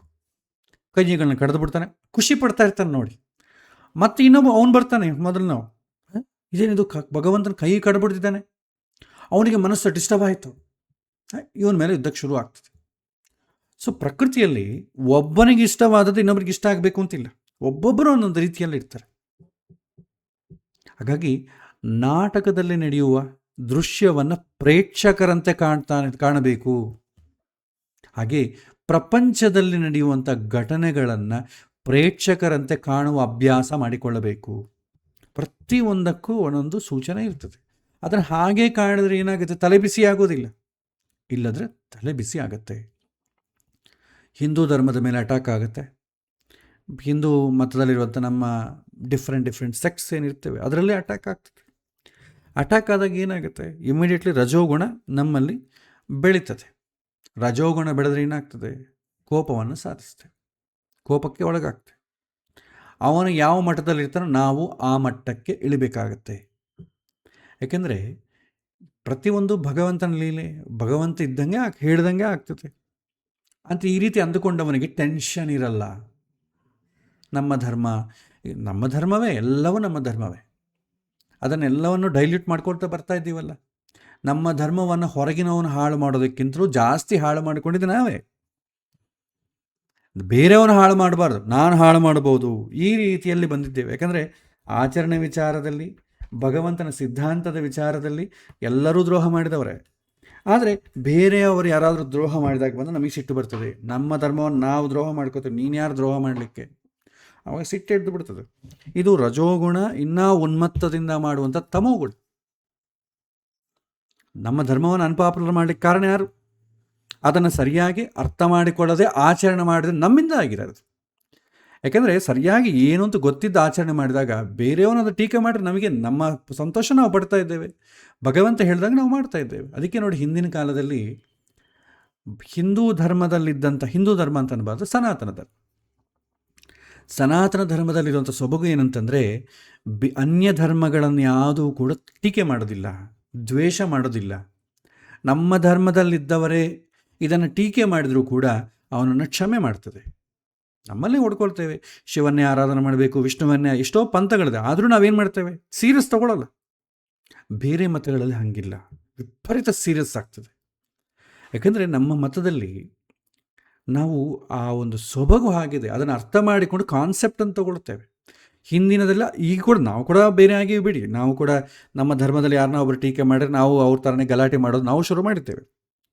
ಸೊ ಹಿಂದೆ ಆ ರೀತಿ ಯಾಕಿಲ್ಲ ಅಂತಂದರೆ, ನಾವು ಭಗವಂತನ ಬಗ್ಗೆ ಸರಿಯಾದಂಥ ಅರಿವಿಟ್ಟುಕೊಂಡಿದ್ದೀವಿ. ಆದ ಕಾರಣ ಅವನು ಏನಾದರೂ ಒಂದು ಮಾತಂದರೆ ನಮ್ಮ ಅಷ್ಟು ಅನ್ಪಾಪ್ಯುಲರ್ ಆಗುವಷ್ಟು ವೀಕಾ ನನ್ನ ಮತ ಈಸ್ ನಥಿಂಗ್ ಬಟ್ ಅಭಿಪ್ರಾಯ. ನಾನು ಅಭಿಪ್ರಾಯವನ್ನು ಗಟ್ಟಿಯಾಗಿ ಹಿಡ್ಕೊಂಡಷ್ಟು ದಿನ ಯಾರು ಬಂದು ಏನು ಚೇಂಜ್ ಮಾಡಿದ್ರು ಏನೂ ಆಗೋದಿಲ್ಲ. ನನಗೆ ಗೊತ್ತಿಲ್ಲದೆ ನಾನು ಆಚರಣೆ ಮಾಡಿದಾಗ ಬೇರೆಯವನು ಬಂದು ಹೀಗಲ್ಲ ಅಂತಂದರೆ ಬದಲಾಗ್ತದೆ. ಬೌದ್ಧ ಮತ ಬೆಳೆದಿದ್ದು ಹಾಗೆ. ಇದು ಕಾಲದಲ್ಲಿ, ಎಲ್ಲ ಕಾಲದಲ್ಲೂ ನಡೀತಾ ಇರುತ್ತೆ. ಇದು ಹೀಗಾಗತ್ತೆ ಅಂತ ನಾವು ತಟಸ್ಥವಾಗಿರಬೇಕು. ಕಲಿಯುಗ ಪರಾಶರ ಸ್ಮೃತಿಯಲ್ಲಾಗಲಿ, ಕೆಲವಿನ ಇದರಲ್ಲಿ ಗ್ರಂಥಗಳಲ್ಲಿ ಕೂಡ ಕಲಿಯುಗದಲ್ಲಿ ಹೀಗೆ ಇರುತ್ತೆ ಅಂತ ಹೇಳಿದ್ದಾರೆ. ಆಕ್ಸೆಪ್ಟ್ ಇಟ್, ತಲೆ ಕೆಡಿಸ್ಕೊಳ್ಳೋದು ಯಾಕೆ? ಅದು ಗೊತ್ತಿದ್ದು ಹೀಗಾಗತ್ತೆ, ಇದು ಭಗವಂತನಿಗೆ ಗೊತ್ತಿದೆ ಹೀಗಾಗೋದು, ಅಯ್ಯೋ ಇದು ಭಗವಂತನಿಗೆ ಗೊತ್ತಿಲ್ಲ, ಹೀಗಾಗಬಾರ್ದು, ಭಗವಂತನಿಗೆ ದ್ರೋಹ ಮಾಡಿದ್ದಾನೆ, ಈ ರೀತಿ ನಾವೇ ಡೆಸಿಷನ್ ತೊಗೊಂಬಿಟ್ಟು ಒದ್ದಾಡ್ತಾ ಇರ್ತೇವೆ. ರಿಯಾಕ್ಟ್ ಆಗಬಾರ್ದು, ಸ್ಪಂದನೆ ಕಡಿಮೆ ಇರಬೇಕು, ಪಾಸಿಟಿವ್ ಆಗಿರಬೇಕು. ಅದಕ್ಕೆ ಸಂಬಂಧಪಟ್ಟದ್ದು ನಿನಗೆಷ್ಟು ಕರ್ತವ್ಯ ಇದೆ ಅಷ್ಟು ಮಾಡೋಣ. ಪೂರ್ತಿ ರಿಯಾಕ್ಟ್ ಆಗಿ ಮಾಡೋದ್ರಿಂದ ಏನಾಗುತ್ತೆ, ತಲೆ ಬಿಸಿ ಆಗುತ್ತೆ ಅಷ್ಟೇ. ಸಾಧ್ಯವಾದಷ್ಟು ತಿಳ್ಕೊಳ್ಳಿ. ನಮ್ಮ ಹಿಂದೂ ಗ್ರಂಥಗಳೆಲ್ಲ ಕೂಡ ಹಿಂದಿನ ಕಾಲದಲ್ಲಿ ಪುಸ್ತಕ ರೂಪದಲ್ಲಿ ಇಲ್ಲ, ತಲೆಯಿಂದ ತಲೆಗೆ ಹೋಗ್ತಿತ್ತು, ಬಾಯಿಂದ ಬಾಯಿಗೆ ಹೋಗ್ತಿತ್ತು. ಆ ಥರ ಧರ್ಮದಲ್ಲಿಂದ ಬಂದೀವಿ, ಯಾರಿಗೂ ಏನೂ ಗಲಾಟೆ ಇಲ್ಲ. ಈಗ ಬೇರೆ ಮತಗಳ ಜೊತೆ ನಾವು ನಮ್ಮ ಮತವನ್ನು ತಿಳ್ಕೊಳ್ಳಾರ್ದೆ ಬೇರೆ ಮತಗಳ ಜೊತೆ ನಾವು ಫೈಟ್ ಮಾಡ್ಕೊಳ್ತಾ ಕೂತಿದ್ದೇವೆ. ಇದರಿಂದ ತಲೆ ಬಿಸಿ ಆಗ್ತಿದೆ. ನಾನು ಮತ ಅಂತ ಯಾಕೆ ಹೇಳಿದೆ ಅಂತಂದರೆ, ಮತವನ್ನು ಬಿಟ್ಟು ಮನೆ ತೊಗೊಂಡ್ರೂ ಅದೇ ಕೆಲಸ. ನಮ್ಮ ಮನೆಯ ವಿಚಾರ, ನಮ್ಮ ಆನಂದವನ್ನು ಬಿಡದೆ ಪಕ್ಕದ ಮನೆಯ ವಿಚಾರಕ್ಕೆ ಹೋದಾಗ ಅಥವಾ ಬಂಧುಗಳ ವಿಚಾರಕ್ಕೆ ಹೋದಾಗ ಕೂಡ ಗಲಾಟೆ ಇದೇ ಆಗ್ತದೆ. ನಾವು ಕರೆಕ್ಟಾಗಿ ನಮ್ಮ ಮನೆಯಲ್ಲಿ ಭಗವಂತ ಹೇಗೆ ಜೀವನ ಮಾಡಬೇಕು ಅಂತ ಹೇಳಿದ್ದಾನೆ ಹಾಗೆ ನಾವು ಜೀವನ ಮಾಡ್ತಾ ಇದ್ದೀವಿ ಅಂತಂದಾಗ ಪಕ್ಕದಲ್ಲಿ ಯಾರೋ ಒಬ್ರು ಬಂದು ನೀನು ಸರಿ ಮಾಡ್ತಾ ಇಲ್ಲ ಅಂತ ಕೇಳಿದ್ರೆ ನಿಮಗೇನು ತಲೆಬಿಸಿ ಆಗಲ್ಲ. ಯಾಕೆಂದರೆ ನಿಮಗೆ ಸಿಸ್ಟಮ್ ಗೊತ್ತಿದೆ, ಹೇಗೆ ನಡಬೇಕು ಅವ್ನು ಗೊತ್ತಿದೆ. ಸೊ ಅವನನ್ನೇನಂತೀರಿ, ಇವನಿಗೆ ಗೊತ್ತಿಲ್ಲ ಅಂತ ನಾವು ಸುಮ್ಮನೆ ಆಗಿಬಿಡ್ತೇವೆ ಅಲ್ವಾ. ಈಗ ಬೇರೆ ಮತದವನು ಬಂದು ನಿಮಗೆ ದೇವ್ರ ಪೂಜೆ ಅಭಿಷೇಕ ಮಾಡೋಕ್ಕೆ ಗೊತ್ತಿಲ್ಲ, ನಾನು ಹೇಳ್ಕೊಡ್ತೀನಿ ಅಂತಂದರೆ ಇವನು ಮೂರ್ಖ ಇದ್ದಾನೆ ಅಂತ ಸುಮ್ಮನೆ ಆಗಿಬಿಡ್ತೇವೋ ಇಲ್ಲ ಅಷ್ಟೇ. ಹಾಗೆ ಎಲ್ಲರ ಮನೆಯಲ್ಲೂ ಅಷ್ಟೆ. ನಮಗೆ ಈ ರೀತಿ ಸ್ಥಿತಿ ಬಂದಾಗ ತಟಸ್ಥವಾಗಿರೋದು ಅಭ್ಯಾಸ ಮಾಡಬೇಕು. ನಮಗೆ ಗೊತ್ತಿಲ್ವಾ, ತಿಳ್ಕೊಳ್ಳೋ ಪ್ರಯತ್ನ ಮಾಡೋಣ. ಗೊತ್ತಿದೆ, ಇನ್ನೊಬ್ಬರ ಟೀಕೆಯನ್ನು ನಾವ್ಯಾಕೆ ಬಲ ಕೊಡಬೇಕು, ಅವನನ್ನು ಬಲವಂತ ಮಾಡೋದು ನಾವೇ. ಸೊ ಹಾಗಾಗಿ ತ್ರಿಗುಣಾತೀತರು ಈ ವಿಷಯವನ್ನು ತಿಳ್ಕೊಂಡು ಸುಖ ದುಃಖವನ್ನು ಸಮಾನವಾಗಿ ಕಾಣ್ತಾರೆ, ಆದ್ದರಿಂದ ಬದುಕ್ತಾರೆ. ಹೀಗೆ ಸ್ಥಿತಪ್ರಜ್ಞ ಮತ್ತು ಭಕ್ತನ ಲಕ್ಷಣ ಹೇಳುವಾಗ ಹೇಳಿದಂಥ ಮಾತುಗಳನ್ನು ಕೃಷ್ಣ ಇಲ್ಲಿ ಮತ್ತೆ ಪುನರುಚ್ಚಾರಣೆ ಮಾಡ್ತಾನೆ. ತ್ರಿಗುಣಾತೀತನಿಗೆ ಮಣ್ಣು, ಅಮೂಲ್ಯವಾದಂಥ ರತ್ನ, ಚಿನ್ನ ಎಲ್ಲ ಒಂದೇ ಥರ ಕಾಣುತ್ತೆ. ಆತನ ಚಿನ್ನ ಆಗಲಿ ರತ್ನ ಆಗಲಿ ಅಮೂಲ್ಯ ಅಂತ ಕಾಣಲ್ಲ, ಎಲ್ಲ ಮೂರನ್ನು ಸಮಾನವಾಗಿ ನೋಡ್ತಾನೆ. ನಾವು ಕರೆನ್ಸಿ ನೋಟನ್ನು ಸಮಾನವಾಗಿ ಯಾವ ನೋಡ್ತೀವಿ, ಪೇಪರು ಕರೆನ್ಸಿ ನೋಟನ್ನು. ನೋಟ್ ಬ್ಯಾನ್ ಮಾಡಿದ್ವಿ, ಏನಾಯಿತು, 1000 ರೂಪಾಯಿ ನೋಟು 500 ರೂಪಾಯಿ ನೋಟು ಮಾಮೂಲು ಪೇಪರ್ದಂತೆ ನೋಡಿದ್ವಿ, ಯಾಕೆಂದರೆ ಬೆಲೆ ಇಲ್ಲ ಅದಕ್ಕೆ. ತ್ರಿಗುಣಾತೀತರಾದವರು ಎಲ್ಲ ವಿಷಯಗಳಲ್ಲಿ ಇದೇ ರೀತಿ ವರ್ತನೆ ಮಾಡ್ತಾರೆ. ಆತನಿಗೆ ಅಮೂಲ್ಯವಾದದ್ದೇನು, ಜ್ಞಾನ ಒಂದೇ. ಈ ಕಾರಣದಿಂದ ಆತ ಹಣದಲ್ಲಾಗಲಿ ಮತ್ತು ರತ್ನದಲ್ಲಾಗಲಿ ಬಂಗಾರದಲ್ಲಾಗಲಿ ಯಾವುದೇ ರೀತಿಯ ಅಭಿಲಾಷೆಯನ್ನು ಬೆಳೆಸಿಕೊಳ್ಳೋದಿಲ್ಲ. ಆದ್ದರಿಂದ ಆತ ಸಂತೋಷದಿಂದ ಬದುಕ್ತಾನೆ. ಭಾಗವತದಲ್ಲಿ ಕೂಡ ಒಂದು ಕಡೆ ಈ ಥರ ಹೇಳ್ತಾರೆ, ಯಶ್ಚ ಮೂಢ ತಮೋಲೋಕೆ ಯಶ್ಚ ಬುದ್ಧೇ ಪರಂಗತಃ ತಾವು ಭೂ ಸುಖಮೇದೇತೆ ಕ್ಲಿಶ್ಯಂತಂ ತರಿತೋ ಜನಃ ಅಂತ. ನಾನು ಇದನ್ನು ಹಲವಾರು ಸಾರಿ ಹೇಳಿದ್ದೆ, ಇಬ್ಬರಿಗೆ ಜೀವನದಲ್ಲಿ ಎಂದೂ ಸಮಸ್ಯೆ ಬರೋದಿಲ್ಲ. ಯಾರವರು, ಒಬ್ಬನು ತುಂಬ ಗೊತ್ತಿದ್ದವನು, ತುಂಬ ತಿಳ್ಕೊಂಡವನು, ಜ್ಞಾನಿ ಅಂತ ಏನು ಹೇಳ್ತಾನೆ, ಅವನಿಗೆ ಸಮಸ್ಯೆ ಬರೋದಿಲ್ಲ. ಸಮಸ್ಯೆ ಬಂದ್ರೂ ಪರಿಹಾರ ಮಾಡಿಕೊಳ್ಳಿಕ್ಕೆ ಅವನ ಹತ್ರ ಬೇಕಾದಂಥ ಜ್ಞಾನ ಇದೆ. ಇನ್ನೊಬ್ಬರು ಮೂಢತಮ ಅಂದರೆ ಅತ್ಯಂತ ದಡ್ಡನಿಗೆ ನೊಬೆಲ್ ಪ್ರೈಸ್ ಕೊಡೋದು ಅಂತಾದರೆ ಯಾರು ಕ್ವಾಲಿಫೈ ಆಗ್ತಾನೆ ಅವನಿಗೆ ಕೂಡ ಸಮಸ್ಯೆ ಇಲ್ಲ. ಯಾಕೆಂತಂದರೆ ಅವನಿಗೆ ಸಮಸ್ಯೆಯನ್ನು ರಿಕಗ್ನೈಸ್ ಮಾಡಲಿಕ್ಕೆ ಬರೋದಿಲ್ಲ, ಯಾಕೆಂದರೆ ಜ್ಞಾನವೇ ಇಲ್ಲ ಅವನಿಗೆ. ಒಬ್ಬನಿಗೆ ಸಮಸ್ಯೆ ಪರಿಹಾರ ಮಾಡಿಕೊಳ್ಳಿಕ್ಕೆ ಗೊತ್ತಿದೆ, ಇನ್ನೊಬ್ಬರಿಗೆ ಸಮಸ್ಯೆಯನ್ನು ರಿಕಗ್ನೈಸ್ ಮಾಡಲಿಕ್ಕೆ ಗೊತ್ತಿಲ್ಲ. ಇವರಿಬ್ಬರೂ ಕೂಡ ಸುಖದಿಂದ ಆನಂದವಾಗಿ ಬದುಕ್ತಾರೆ. ಪೂರ್ಣ ಶ್ರೀಮಂತನಿಗೂ ಹಣದ ಸಮಸ್ಯೆ ಇಲ್ಲ, ಅಸಲು ದರಿದ್ರನಾದವನಿಗೂ ಕೂಡ ಹಣದ ಸಮಸ್ಯೆ ಇಲ್ಲ. ಏನೋ ಊಟಕ್ಕೆ ಆ ಟೈಮಿಗೆ ಸಿಕ್ಕಿದ್ರೆ ಸಾಕು ಅಂತ ಇರ್ತಾರೆ. ಮಧ್ಯದಲ್ಲಿ ಇರ್ತಾರಲ್ಲ, ಮಿಡಲ್ ಕ್ಲಾಸ್ ಅಂತ ಇರ್ತಾರಲ್ಲ, ಇವರು ಮೇಲಕ್ಕೂ ಹೋಗ್ಲಿಕ್ಕಾಗದೆ ಕೆಳಗಿರುವಂಥ ಸ್ಥಿತಿಯನ್ನು ಬದುಕಲಿಕ್ಕಾಗದೆ ದುಡ್ಡಿಗೋಸ್ಕರ ಪರದಾಡ್ತಾ ಇರ್ತಾರೆ. ಸೊ ತ್ರಿಗುಣಾತೀತರಾದವರಿಗೆ ಇವರಿಗೆ ಹಣದ ಮೋಹ ಇರೋದಿಲ್ಲ. ಆದರೆ ಇವೆರಡರ ಮಧ್ಯದಲ್ಲಿರುವಂಥ ಜೀವನದ ಅರ್ಥ ತಿಳಿಯದೆ ಮೋಹಕ್ಕೆ ಬಲಿಯಾಗಿ ದುಃಖ ಅನುಭವಿಸ್ತಾರೆ. ಯಾರು, ಈ ಜ್ಞಾನಿ ಅಲ್ಲದವನು, ಜ್ಞಾನಿ ಆದವನು, ಇವರನ್ನು ಬಿಟ್ಟು ಉಳಿದವರು ಯಾರಿದ್ದಾರೆ ಅವರು ಈ ರೀತಿ ತೊಂದರೆಯನ್ನು ಅನುಭವಿಸ್ತಾರೆ. ಹೇಗೆ ಜ್ಞಾನಿಗಳು ತಮ್ಮ ಜೀವನದಲ್ಲಿ ಈ ತತ್ವವನ್ನು ಅಡಿಸಿಕೊಂಡು ಬದುಕ್ತಾರೋ ಎನ್ನುವುದಕ್ಕೆ ಬೆಸ್ಟ್ ಎಕ್ಸಾಂಪಲ್ ಅಂದರೆ ರಾಮಕೃಷ್ಣ ಪರಮಹಂಸರೇ. ಸೊ ಈ ಶ್ಲೋಕದಲ್ಲಿ ಇನ್ನೊಂದು ಮುಖದಲ್ಲಿ ನೋಡಿದಾಗ ನಮಗೆ ಇನ್ನೂ ಒಂದು ವಿಶೇಷವಾದಂಥ ಸಂದೇಶ ಕಾಣ್ತದೆ. ಒಬ್ಬ ನಿಜವಾದಂಥ ಭಕ್ತ, ತ್ರಿಗುಣಾತೀತ, ಭಗವದ್ಭಕ್ತ ಆತನಿಗೆ ಜೀವನದಲ್ಲಿ ಬರುವಂಥ ಸುಖ ದುಃಖಗಳಿಗಿಂತ ಯಾವುದು ಏರ್ಪೇರು ಆಗೋದೇ ಇಲ್ಲ ಅವನಿಗೆ. ತ್ರಿಗುಣಾತೀತನಾದವನಿಗೆ ಬಡವನಿರಲಿ, ಸಿರಿತನ ಇರಲಿ, ಈತ ನಿರಂತರ ಭಗವಂತನ ಭಕ್ತಿಯಲ್ಲಿ ತೊಡಗಿರ್ತಾನೆ. ಈತನ ಭಕ್ತಿಗೆ ಇನ್ನೊಬ್ಬರ ಪ್ರೀತಿ ದ್ವೇಷ ಎಂದೂ ಕೂಡ ಮಾನದಂಡ ಅಲ್ಲ. ಈ ರೀತಿ ತ್ರಿಗುಣಾತೀತರು ಎಲ್ಲ ಸ್ಥಿತಿಯಲ್ಲೂ ಸಮಾನತೆಯಿಂದ ಬದುಕ್ತಾರೆ. ಮತ್ತೊಂದು ಶ್ಲೋಕ, ಮಾನಾಪಮಾನಯೋಸ್ತುಲ್ಯ ತುಲ್ಯೋ ಮಿತ್ರಾರಿ ಪಕ್ಷಯೋ ಸರ್ವಾರಂಭ ಪರಿತ್ಯಾಗಿ ಗುಣಾತೀತ ಸ ಉಚ್ಯತೆ ಅಂತ ಹೇಳ್ತಾರೆ. ಸೊ ತ್ರಿಗುಣಾತೀತರನ್ನು ಒಬ್ಬರು ಮಹಾಜ್ಞಾನಿ ಅಂತ ಸನ್ಮಾನ ಮಾಡ್ತಾರೆ. ಅವರು ಒಬ್ಬ ಮಹಾಜ್ಞಾನಿ ಸನ್ಮಾನ ಮಾಡ್ಬೋದು. ಇನ್ನೊಬ್ಬರು ಏನು ಮಾಡ್ತಾರೆ, ಆತ ಹುಚ್ಚಿದ್ದಂಗೆ ಕಾಣ್ತಾರೆ. ಒಬ್ಬರಿಗೇನೋ ತುಂಬ ತ್ರಿಗುಣಾತೀತರನ್ನು ನೋಡಿದಾಗ ಇವನು ತುಂಬ ಜ್ಞಾನಿಯಾಗಿದ್ದಾನಪ್ಪ ಅಂತ ಅವನು ಗುರುತಿಸ್ಲಿಕ್ಕೆ ಬೇಕಾದ ನೋಡಿ ಗುರುತಿಸಿ ಸನ್ಮಾನ ಮಾಡ್ತಾರೆ. ಇನ್ನೊಬ್ಬನು ಅವನು ಹುಚ್ಚ ಅಂತ ಕಾಣ್ತಾರೆ. ಶುಕ ಮಹರ್ಷಿಗಳ ಕಥೆ ಇಲ್ವಾ? ಶುಕ ಮಹರ್ಷಿಗಳು ಕೆಲವೇ ಜನಕ್ಕೆ ಜ್ಞಾನಿಗಳಿದ್ದಂಗೆ ಕಾಣ್ತಿದ್ರು ಅವ್ರ ಮಾತು. ಕೆಲವೊಂದು ಜನ ಹುಚ್ಚರಿದ್ದಂಗೆ ಅವ್ರ ಹಿಂದೆ ಬಿದ್ದು ಕಲ್ಲು ಹೊಡಿತಿದ್ರು. ನಿಂದಿಸ್ಬೋದು ಸ್ವಲ್ಪ ಜನ, ಆದರೆ ಇದ್ಯಾವುದೂ ಕೂಡ ಅವರ ಮೇಲೆ ಪರಿಣಾಮ ಬೀಳೋದಿಲ್ಲ. ನೀವು ಸನ್ಮಾನ ಮಾಡಿದರೂ ಅವರು ಮೇಲಕ್ಕೆ ಹೋಗೋದಿಲ್ಲ, ಬೈದರೂ ಕೆಳಗೆ ಹೋಗೋದಿಲ್ಲ, ದ್ವೇಷ ಮಾಡೋದಿಲ್ಲ. ಇವರಿಗೆ ಸ್ನೇಹಿತರು ಎನ್ನುವಂಥ ಮೋಹ ಆಗಲಿ, ಶತ್ರುಗಳು ಅನ್ನೋಂಥ ದ್ವೇಷ ಆಗಲಿ ಇರುವುದಿಲ್ಲ. ಇವರು ಎಲ್ಲರನ್ನೂ ಅವರವರ ಯೋಗ್ಯತೆಗೆ ತಕ್ಕಂತೆ ಕಾಣ್ತಾ ಭಗವಂತನ ಭಕ್ತಿಗೆ ವಿರುದ್ಧವಾದಂಥ ಯಾವ ಚಟುವಟಿಕೆಯಲ್ಲೂ ತೊಡಗದೆ ಬದುಕ್ತಾರೆ, ಜೀವನ ಮಾಡ್ತಾರೆ. ಇವರು ದೀರ್ಘಕಾಲದಲ್ಲಿ ಯಾವುದೇ ಯೋಜನೆಯಲ್ಲಿ ತಮ್ಮನ್ನು ತಾವು ತೊಡಗಿಸಿಕೊಳ್ಳುವುದಿಲ್ಲ. ಹೀಗೆ ಮೇಲಿನ 4 ಶ್ಲೋಕದ ಗುಣಾತೀತ ತರ ಸ್ವಭಾವವನ್ನು ಪೂರ್ಣ ಚಿತ್ರಣೆಯನ್ನು ಕೃಷ್ಣ ಸುಂದರವಾಗಿ ಇಲ್ಲಿ ಕೊಟ್ಟಿದ್ದ. ಈ ಸ್ವಭಾವ ಇದ್ದವರು ನಾವು ಗುಣಾತೀತರೆಂದು ಗುರುತಿಸಬಹುದು. ಇಲ್ಲಿ ತನಕ ತ್ರಿಗುಣಗಳ ಬಗ್ಗೆ ಮತ್ತು ತ್ರಿಗುಣಾತೀತ ಸ್ವಭಾವದ ಬಗ್ಗೆ ವಿವರಿಸಿದಂಥ ಕೃಷ್ಣ ಕೊನೆಯಲ್ಲಿ 2 ಶ್ಲೋಕದಲ್ಲಿ ನಾವು ತ್ರಿಗುಣಾತೀತರಾಗುವಂಥ ಬಗ್ಗೆ ಹೇಗೆ ಎನ್ನುವುದನ್ನು ಕೊಂಡು ವಿವರಣೆ ಮಾಡ್ತಾನೆ. ನಮ್ಮ ಎಲ್ಲ ಪ್ರವೃತ್ತಿಯು ಈ 3 ಗುಣಗಳ ಪರಿಮಿತಿಯಲ್ಲಿರುವಾಗ ತ್ರಿಗುಣವನ್ನು ಮೀರಿ ನಿಲ್ಲೋದು ನಮಗೆ ಕಲ್ಪನಾತೀತ. ಹಾಗಾಗಿ ಇಲ್ಲಿ ಕೃಷ್ಣ ನಮಗೆ ತ್ರಿಗುಣಾತೀತರಾಗಲಿ ಇರುವಂಥ ಏಕಮಾತ್ರ ಮಾರ್ಗವನ್ನು ಕೂಡ ವಿವರಣೆ ಮಾಡ್ತಾನೆ. ಮಾಂಚಯೋ ವ್ಯಭಿಚಾರೇಣ ಭಕ್ತಿಯೋಗೇನ ಸೇವತೆ ಸಗುಣಾನ್ ಸಮತೀತ್ಯೈತಾನ್ ಬ್ರಹ್ಮಭೂಯಾಯ ಕಲ್ಪತೆ ಅಂತ ಹೇಳ್ತಾರೆ. ನಾವಾಗಿ ತ್ರಿಗುಣಾತೀತರಾಗಬೇಕು ಅಂತ ಪ್ರಯತ್ನಿಸಿದರೆ ಆ ಪ್ರಯತ್ನವು ನಾವು ಯಶಸ್ಸನ್ನು ಕಾಣೋದು ಸ್ವಲ್ಪ ಕಷ್ಟ, ಸಾಧ್ಯ ಇಲ್ಲ. ಯಾಕೆಂದರೆ ನಮ್ಮ ಎಲ್ಲ ಯೋಚನೆಗಳು ಕೂಡ ತ್ರಿಗುಣಗಳಲ್ಲೇ ಸುತ್ತಾ ಇರ್ತದೆ. ಇದೊಂದು ಚಕ್ರಭ್ರಮಣ. ಈ ಚಕ್ರಭ್ರಮಣದಿಂದ ಪಾರು ಮಾಡೋದಕ್ಕೆ ಆ ಚಕ್ರಧಾರಿಯೇ ಬರಬೇಕು. ದ್ವಾದಶ ಸ್ತೋತ್ರಲ್ಲೂ ಹೇಳ್ತಾರೆ, ತ್ರಿಗುಣಾತೀತ ವಿಧಾರಕ ಪರಿತೋ ದೇಹಿ ಸುಭುಕ್ತಿಂ ಅಂತ ಹೇಳ್ತಾರೆ. ಸುಭಕ್ತಿಂ, ತ್ರಿಗುಣಾತೀತರನ್ನು ಧಾರಣೆ ಮಾಡುವವ ಆ ಭಗವಂತ. ಆದ್ದರಿಂದ ತ್ರಿಗುಣಾತೀತರಾಗುವುದಕ್ಕೆ ಇರುವಂಥ ಮಾರ್ಗವೊಂದೇ ಭಗವಂತನಲ್ಲಿ ಶರಣಾಗುವುದು.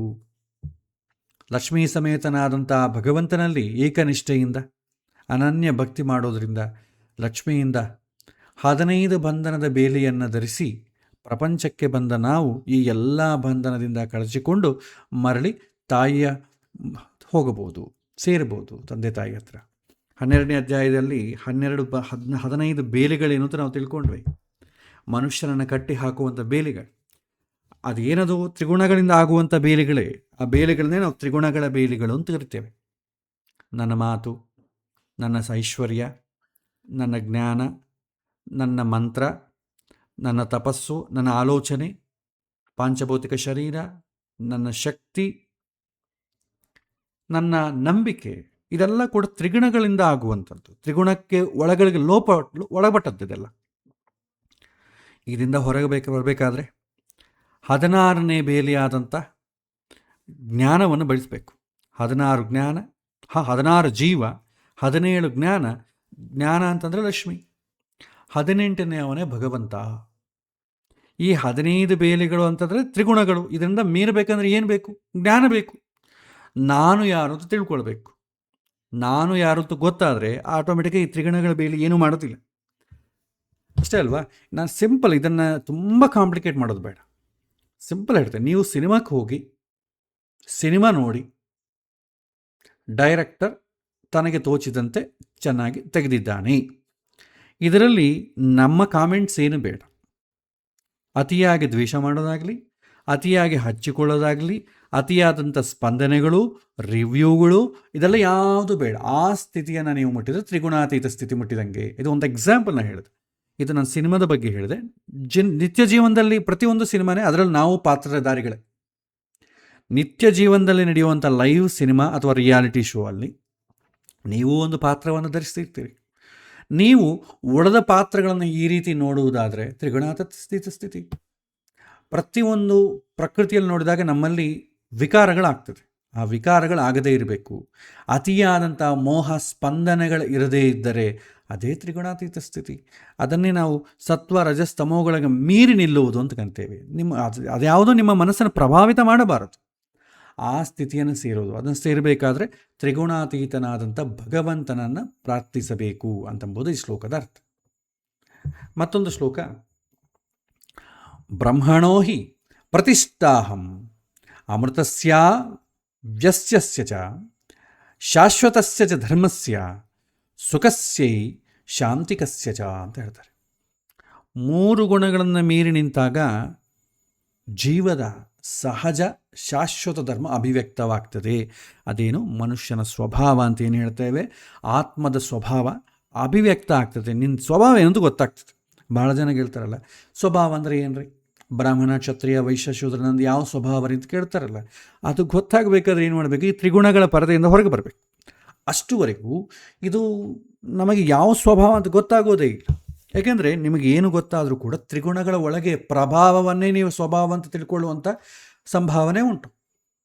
ನಿಜವಾಗೂ ನಾವು ಬ್ರಾಹ್ಮಣನ ಕ್ಷತ್ರಿಯ ಇದನ್ನು ಅಂದ್ಕೊಳ್ತಾ ಇರ್ತೇವೆ, ಇದೆಲ್ಲ ಪ್ರಭಾವ. ಇದು ಸ್ವಭಾವವನ್ನು ಗುರುತಿಸಬೇಕಾದ್ರೆ ಈ 15 ಬೇಲೆಗಳಿಂದ ಹೊರಗೆ ಬರಬೇಕು, ಹೊರಗೆ ಆಲೋಚನೆ ಮಾಡಬೇಕು. ಆ ಸ್ಥಿತಿಯನ್ನು ಬೆಳೆಸಿಕೊಂಡವರು ಯಾರಿದ್ದಾರೆ ಅವರಿಗೆ ಮಾತ್ರವೇ ನಿಜವಾದಂಥ ಸ್ವಭಾವ ಅಭಿವ್ಯಕ್ತವಾಗ್ತದೆ. ಈ ಸ್ಥಿತಿಯಲ್ಲಿ ಬ್ರಹ್ಮತತ್ವವಾದ ಚಿತ್ ಪ್ರಕೃತಿಗೂ ಆಸರಿಯಾದ ಅಂದರೆ ಲಕ್ಷ್ಮೀದೇವಿಗೆ ಆಸರಿಯಾದ ಆ ಭಗವಂತನನ್ನು ಮೋಕ್ಷದಲ್ಲಿ ಸೇರಬಹುದು ಅಂತ ಹೇಳ್ತಾರೆ. ತ್ರಿಗುಣಗಳಿಂದ ದಾಟಬೇಕು, ಆವಾಗ ನಾನೇಂತಂಬುದು ಗೊತ್ತಾಗ್ತದೆ. ಮೊದಲು ನಾನು ಅಂತ ಗೊತ್ತಾದ ಮೇಲೆ ನಾನು ಯಾರ ಬಗ್ಗೆ ತಿಳ್ಕೊಳ್ಬೇಕು ಅಂತಂಬುದು ಗೊತ್ತಾಗ್ತದೆ. ನಾನು ಯಾರ ಬಗ್ಗೆ ತಿಳ್ಕೊಳ್ಬೇಕು ಅಂತಂಬುದು ತಿಳ್ಕೊಳ್ಳೋ ಕ್ರಮವನ್ನೇ ನಾವು ಮೋಕ್ಷ ಸಾಧನೆ ಅಂತ ಕರಿತೇವೆ. ಇದು ಕೃಷ್ಣ ಇಲ್ಲಿ ಕೊಡುವಂಥ ವಿಷಯ. ಒಟ್ಟಿಗೆ ಹೇಳಬೇಕಾದ್ರೆ ಈ ಅಧ್ಯಾಯದಲ್ಲಿ ತ್ರಿಗುಣಗಳ ಬಗ್ಗೆ ಹೇಳಿದ್ದಾನೆ. ಅದರ ಸುತ್ತೇ ಸುತ್ತುತ್ತದೆ ಸತ್ವ ರಜಸ್ಸು ತಮೋಗುಣ. ಇವುಗಳು ಪ್ರಕೃತಿಯಿಂದ ಆಕ್ಟಿವೇಟ್ ಮಾಡಿಸಲ್ಪಡ್ತದೆ, ನಮ್ಮ ಮನಸ್ಸನ್ನು ಆಕ್ರಮಿಸ್ತದೆ. ಯಾವುದಾದ್ರೂ ಒಂದು ಗುಣ ಉಳಿದ 2 ಗುಣಗಳನ್ನು ಸಪ್ರೆಸ್ ಮಾಡಿ ನಮ್ಮ ಮೇಲೆ ಕೆಲಸ ಮಾಡ್ತದೆ. ನಾವು ಈ 3 ಗುಣಗಳನ್ನು ಮೀರಿ ನಿಲ್ಲುವುದು ನಿತ್ಯ ಜೀವನದಲ್ಲಿ ಪ್ರಾಕ್ಟೀಸ್ ಮಾಡಬೇಕು. ಹಾಗೆ ಸ್ವಲ್ಪ ಸ್ವಲ್ಪ ಮಾಡ್ತಾ ಹೋದಾಗ ಅವುಗಳ ಪ್ರಭಾವ ನಮ್ಮ ಮೇಲೆ ಕ್ರಮೇಣ ಕಡಿಮೆ ಆಗ್ತದೆ. ಪೂರ್ತಿ ಕಡಿಮೆ ಯಾವಾಗುತ್ತೆ ಅಂತ ಪ್ರಯತ್ನ ಮಾಡೋದು ಬೇಡ. ಸ್ವಲ್ಪ ಪ್ರಾಕ್ಟೀಸ್ ಮಾಡ್ತಾ ಹೋಗೋಣ. ಆ ಪ್ರಾಕ್ಟೀಸ್ ಮಾಡೋ ವಿಚಾರದಲ್ಲಿ ನಮ್ಮ ಜೀವನ ತುಂಬ ಸಂತೋಷಕರವಾಗಿ ಮುಂದೆ ನಡೀತದೆ. ಬೇಡ ಅಂತಂದುಕೊಂಡಾಗ ಅದರಲ್ಲಿರುವಂಥ ಆನಂದ ಯಾವುದರಲ್ಲಿದೆ? ಒಂದು 60 ವರ್ಷ ಆದಮೇಲೆ ಅಂದ್ಕೊಳ್ಳಿ, ಯುವಕನಾದವನು ಬಯಸೋದು ಯಾವುದು 60 ವರ್ಷ ಆದವನು ಬಯಸಲ್ಲ. ಹಾಗಾಗಿ ಯುವಕನಿಗೆ ತೊಂದರೆ ಕೊಡುವಂಥದ್ದು ಯಾವುದೂ ಕೂಡ ವೃದ್ಧಾಪ್ಯದಲ್ಲಿರುವಂಥವನಿಗೆ ತೊಂದರೆ ಕೊಡಲ್ಲ. ಅವನನ್ನು ಕಂಪೇರ್ ಮಾಡೋದ್ಕೊಂಡು ಆ ಸಮಸ್ಯೆ ಯಾವುದು ಇವನಿಗಿರಲ್ಲ. ವೃದ್ಧಾಪ್ಯದಲ್ಲಿ ಬಂದಾಗ ಅದು ಬೇರೆ ಸಮಸ್ಯೆಗಳು ಬರ್ತದೆ, ಅದರ ಅಟ್ಯಾಚ್ಮೆಂಟ್ ಬೇರೆ. ಆ ಸಮಸ್ಯೆಗಳು ಯುವಕನಿಗಿರಲ್ಲ. ತಂದೆ ತಾಯಿಗಳಿಗೆ ಆ ಬಳಗ ಸರಿ ಇಲ್ಲ, ಇವ್ರು ಸರಿ ಇಲ್ಲ, ಇವ್ರು ನನಗೆ ಗುರುತಿಸಿಲ್ಲ, ಎಷ್ಟೋ ಸಮಸ್ಯೆಗಳಿರ್ತದೆ. ಓದಿಕೊಳ್ಳೋ ಹುಡುಗರಿಗೆ ಆ ಸಮಸ್ಯೆ ಇಲ್ಲ. ಅವ್ರು ಮಾತಾಡೋದು ನಮಗೇನು ಟೆನ್ಷನ್ ಇಲ್ಲ, ಆರಾಮಾಗಿರೋಣ. ಇವ್ರಿಗಿರೋ ಸಮಸ್ಯೆ ಅವ್ರಿಗಿಲ್ಲ, ಅವ್ರಿಗಿರೋ ಸಮಸ್ಯೆ ಇವ್ರಿಗಿಲ್ಲ. ಸೊ ಒಂದೊಂದು ಕಾಲದಲ್ಲಿ ಒಂದೊಂದು ರೀತಿಯಾಗಿ ಈ ರೀತಿ ಎಲಿವೇಟ್ ಆಗ್ತಾ ಹೋಗ್ತೇವೆ. ಕಾಲ ನಮ್ಮನ್ನು ಬದಲಾಯಿಸ್ತದೆ. ಅದಕ್ಕೋಸ್ಕರ ಕಾದು ಕೂತ್ಕೊಂಡ್ರೆ ಏನಾಗ್ತದೆ, ಸಮಯ ಇರೋದಿಲ್ಲ ನಮಗೆ. ಒಂದೊಂದು ಸಲ 60-70 ವರ್ಷ ಆದಮೇಲೆ ಕೂಡ ಜ್ಞಾನ ಬಾರದೇ ಇರ್ಬೋದು. ಅದು ಕಾಲವನ್ನು ನಮ್ಮ ಬದಲಾಯಿಸುವಷ್ಟು ತನಕ ವೆಯ್ಟ್ ಮಾಡದೆ ನಾವು ನಮ್ಮ ಕಡೆಯಿಂದ ಸ್ವಲ್ಪ ಆದರೂ ಪ್ರಯತ್ನವನ್ನು ಮಾಡಿದಾಗ ಅದನ್ನು ಸಾಧಿಸಲಿಕ್ಕೆ ಸಾಧ್ಯ ಆಗ್ತದೆ. ತಟಸ್ಥತೆ, ತ್ರಿಗುಣಗಳನ್ನು ಮೀರಿ ನಿಲ್ಲುವುದು ಅಂತಂದರೆ ತಟಸ್ಥವನ್ನು ಮೇಂಟೈನ್ ಮಾಡೋದು. ಯಾವುದಕ್ಕೂ ಕೂಡ ಅತಿಯಾಗಿ ರಿಯಾಕ್ಟ್ ಆಗದೆ ಯಾವ ರೀತಿಯಾದಂಥ ಬಯಸದೆ, ಯಾಕೆಂದರೆ ನಾವು ಬಯಸಿದ್ದು ಅದು ಒಳ್ಳೇದಾಗಬೇಕಿಲ್ಲ, ಯಾಕೆಂದರೆ ಅದ್ರ ಬಗ್ಗೆ ನಮಗೆ ಜ್ಞಾನ ಇಲ್ಲ. ಇಂಥ ವಸ್ತು ನಾನು ಬಯಸ್ತಾ ಇದ್ದೇನೆ, ಅದು ನನಗೆ ಸುಖವೇ ಕೊಡುತ್ತೆ ಅಂತಂಬೋದು ನಾವು 100% ಹೇಳಲಿಕ್ಕಾಗೋದಿಲ್ಲ, ದುಃಖ ಕೂಡ ಕೊಡ್ಬೋದು. ಸೊ ಹಾಗಾಗಿ ಏನು ಬಂತೋ ಅದರಲ್ಲಿ ಖುಷಿ ಯಾರು ಪಡ್ತಾರೆ ಅವರು ತ್ರಿಗುಣಗಳಿಗೆ ಮೀರಿ ನಿಂತಂಗೆ. ಸೊ ಈ ರೀತಿ ಭಗವಂತ ಅನೇಕವಾದಂಥ ಒಂದು ವಿವರಣೆಯನ್ನು ಕೊಡ್ತಾನೆ. ಇದರ ಬಗ್ಗೆ ಮತ್ತೆ ಸಾಧನೆ ಮಾಡೋದ್ರಲ್ಲಿ ಮತ್ತೆಷ್ಟು ಕಷ್ಟಗಳಿದೆ, ಅದಕ್ಕೆ ಸಂಬಂಧಪಟ್ಟ ಮತ್ತೆ ಭಗವಂತ ಮುಂದಿನ ಅಧ್ಯಾಯದಲ್ಲಿ ಮತ್ತಷ್ಟು ವಿಚಾರ ಕೊಡ್ತಾ ಹೇಳ್ತಾನೆ. ಇದು ಇಲ್ಲಿಗೆ ಚತುರ್ದಶೋಧ್ಯಾಯ ಸಂಪೂರ್ಣ ಆಯಿತು. ಮತ್ತೆ ಮುಂದಿನ ವಾರ ಮತ್ತೊಂದು ಅಧ್ಯಾಯದ ಜೊತೆಗೆ ಭಗವಂತ ಮತ್ತಷ್ಟು ನಮ್ಮನ್ನು ಹೇಗೆ ಮುಂದುವರಿಸ್ತಾನೆ ಕೇಳ್ತಾನೆ ಅಂತ ನಾವು ನೋಡೋಣ.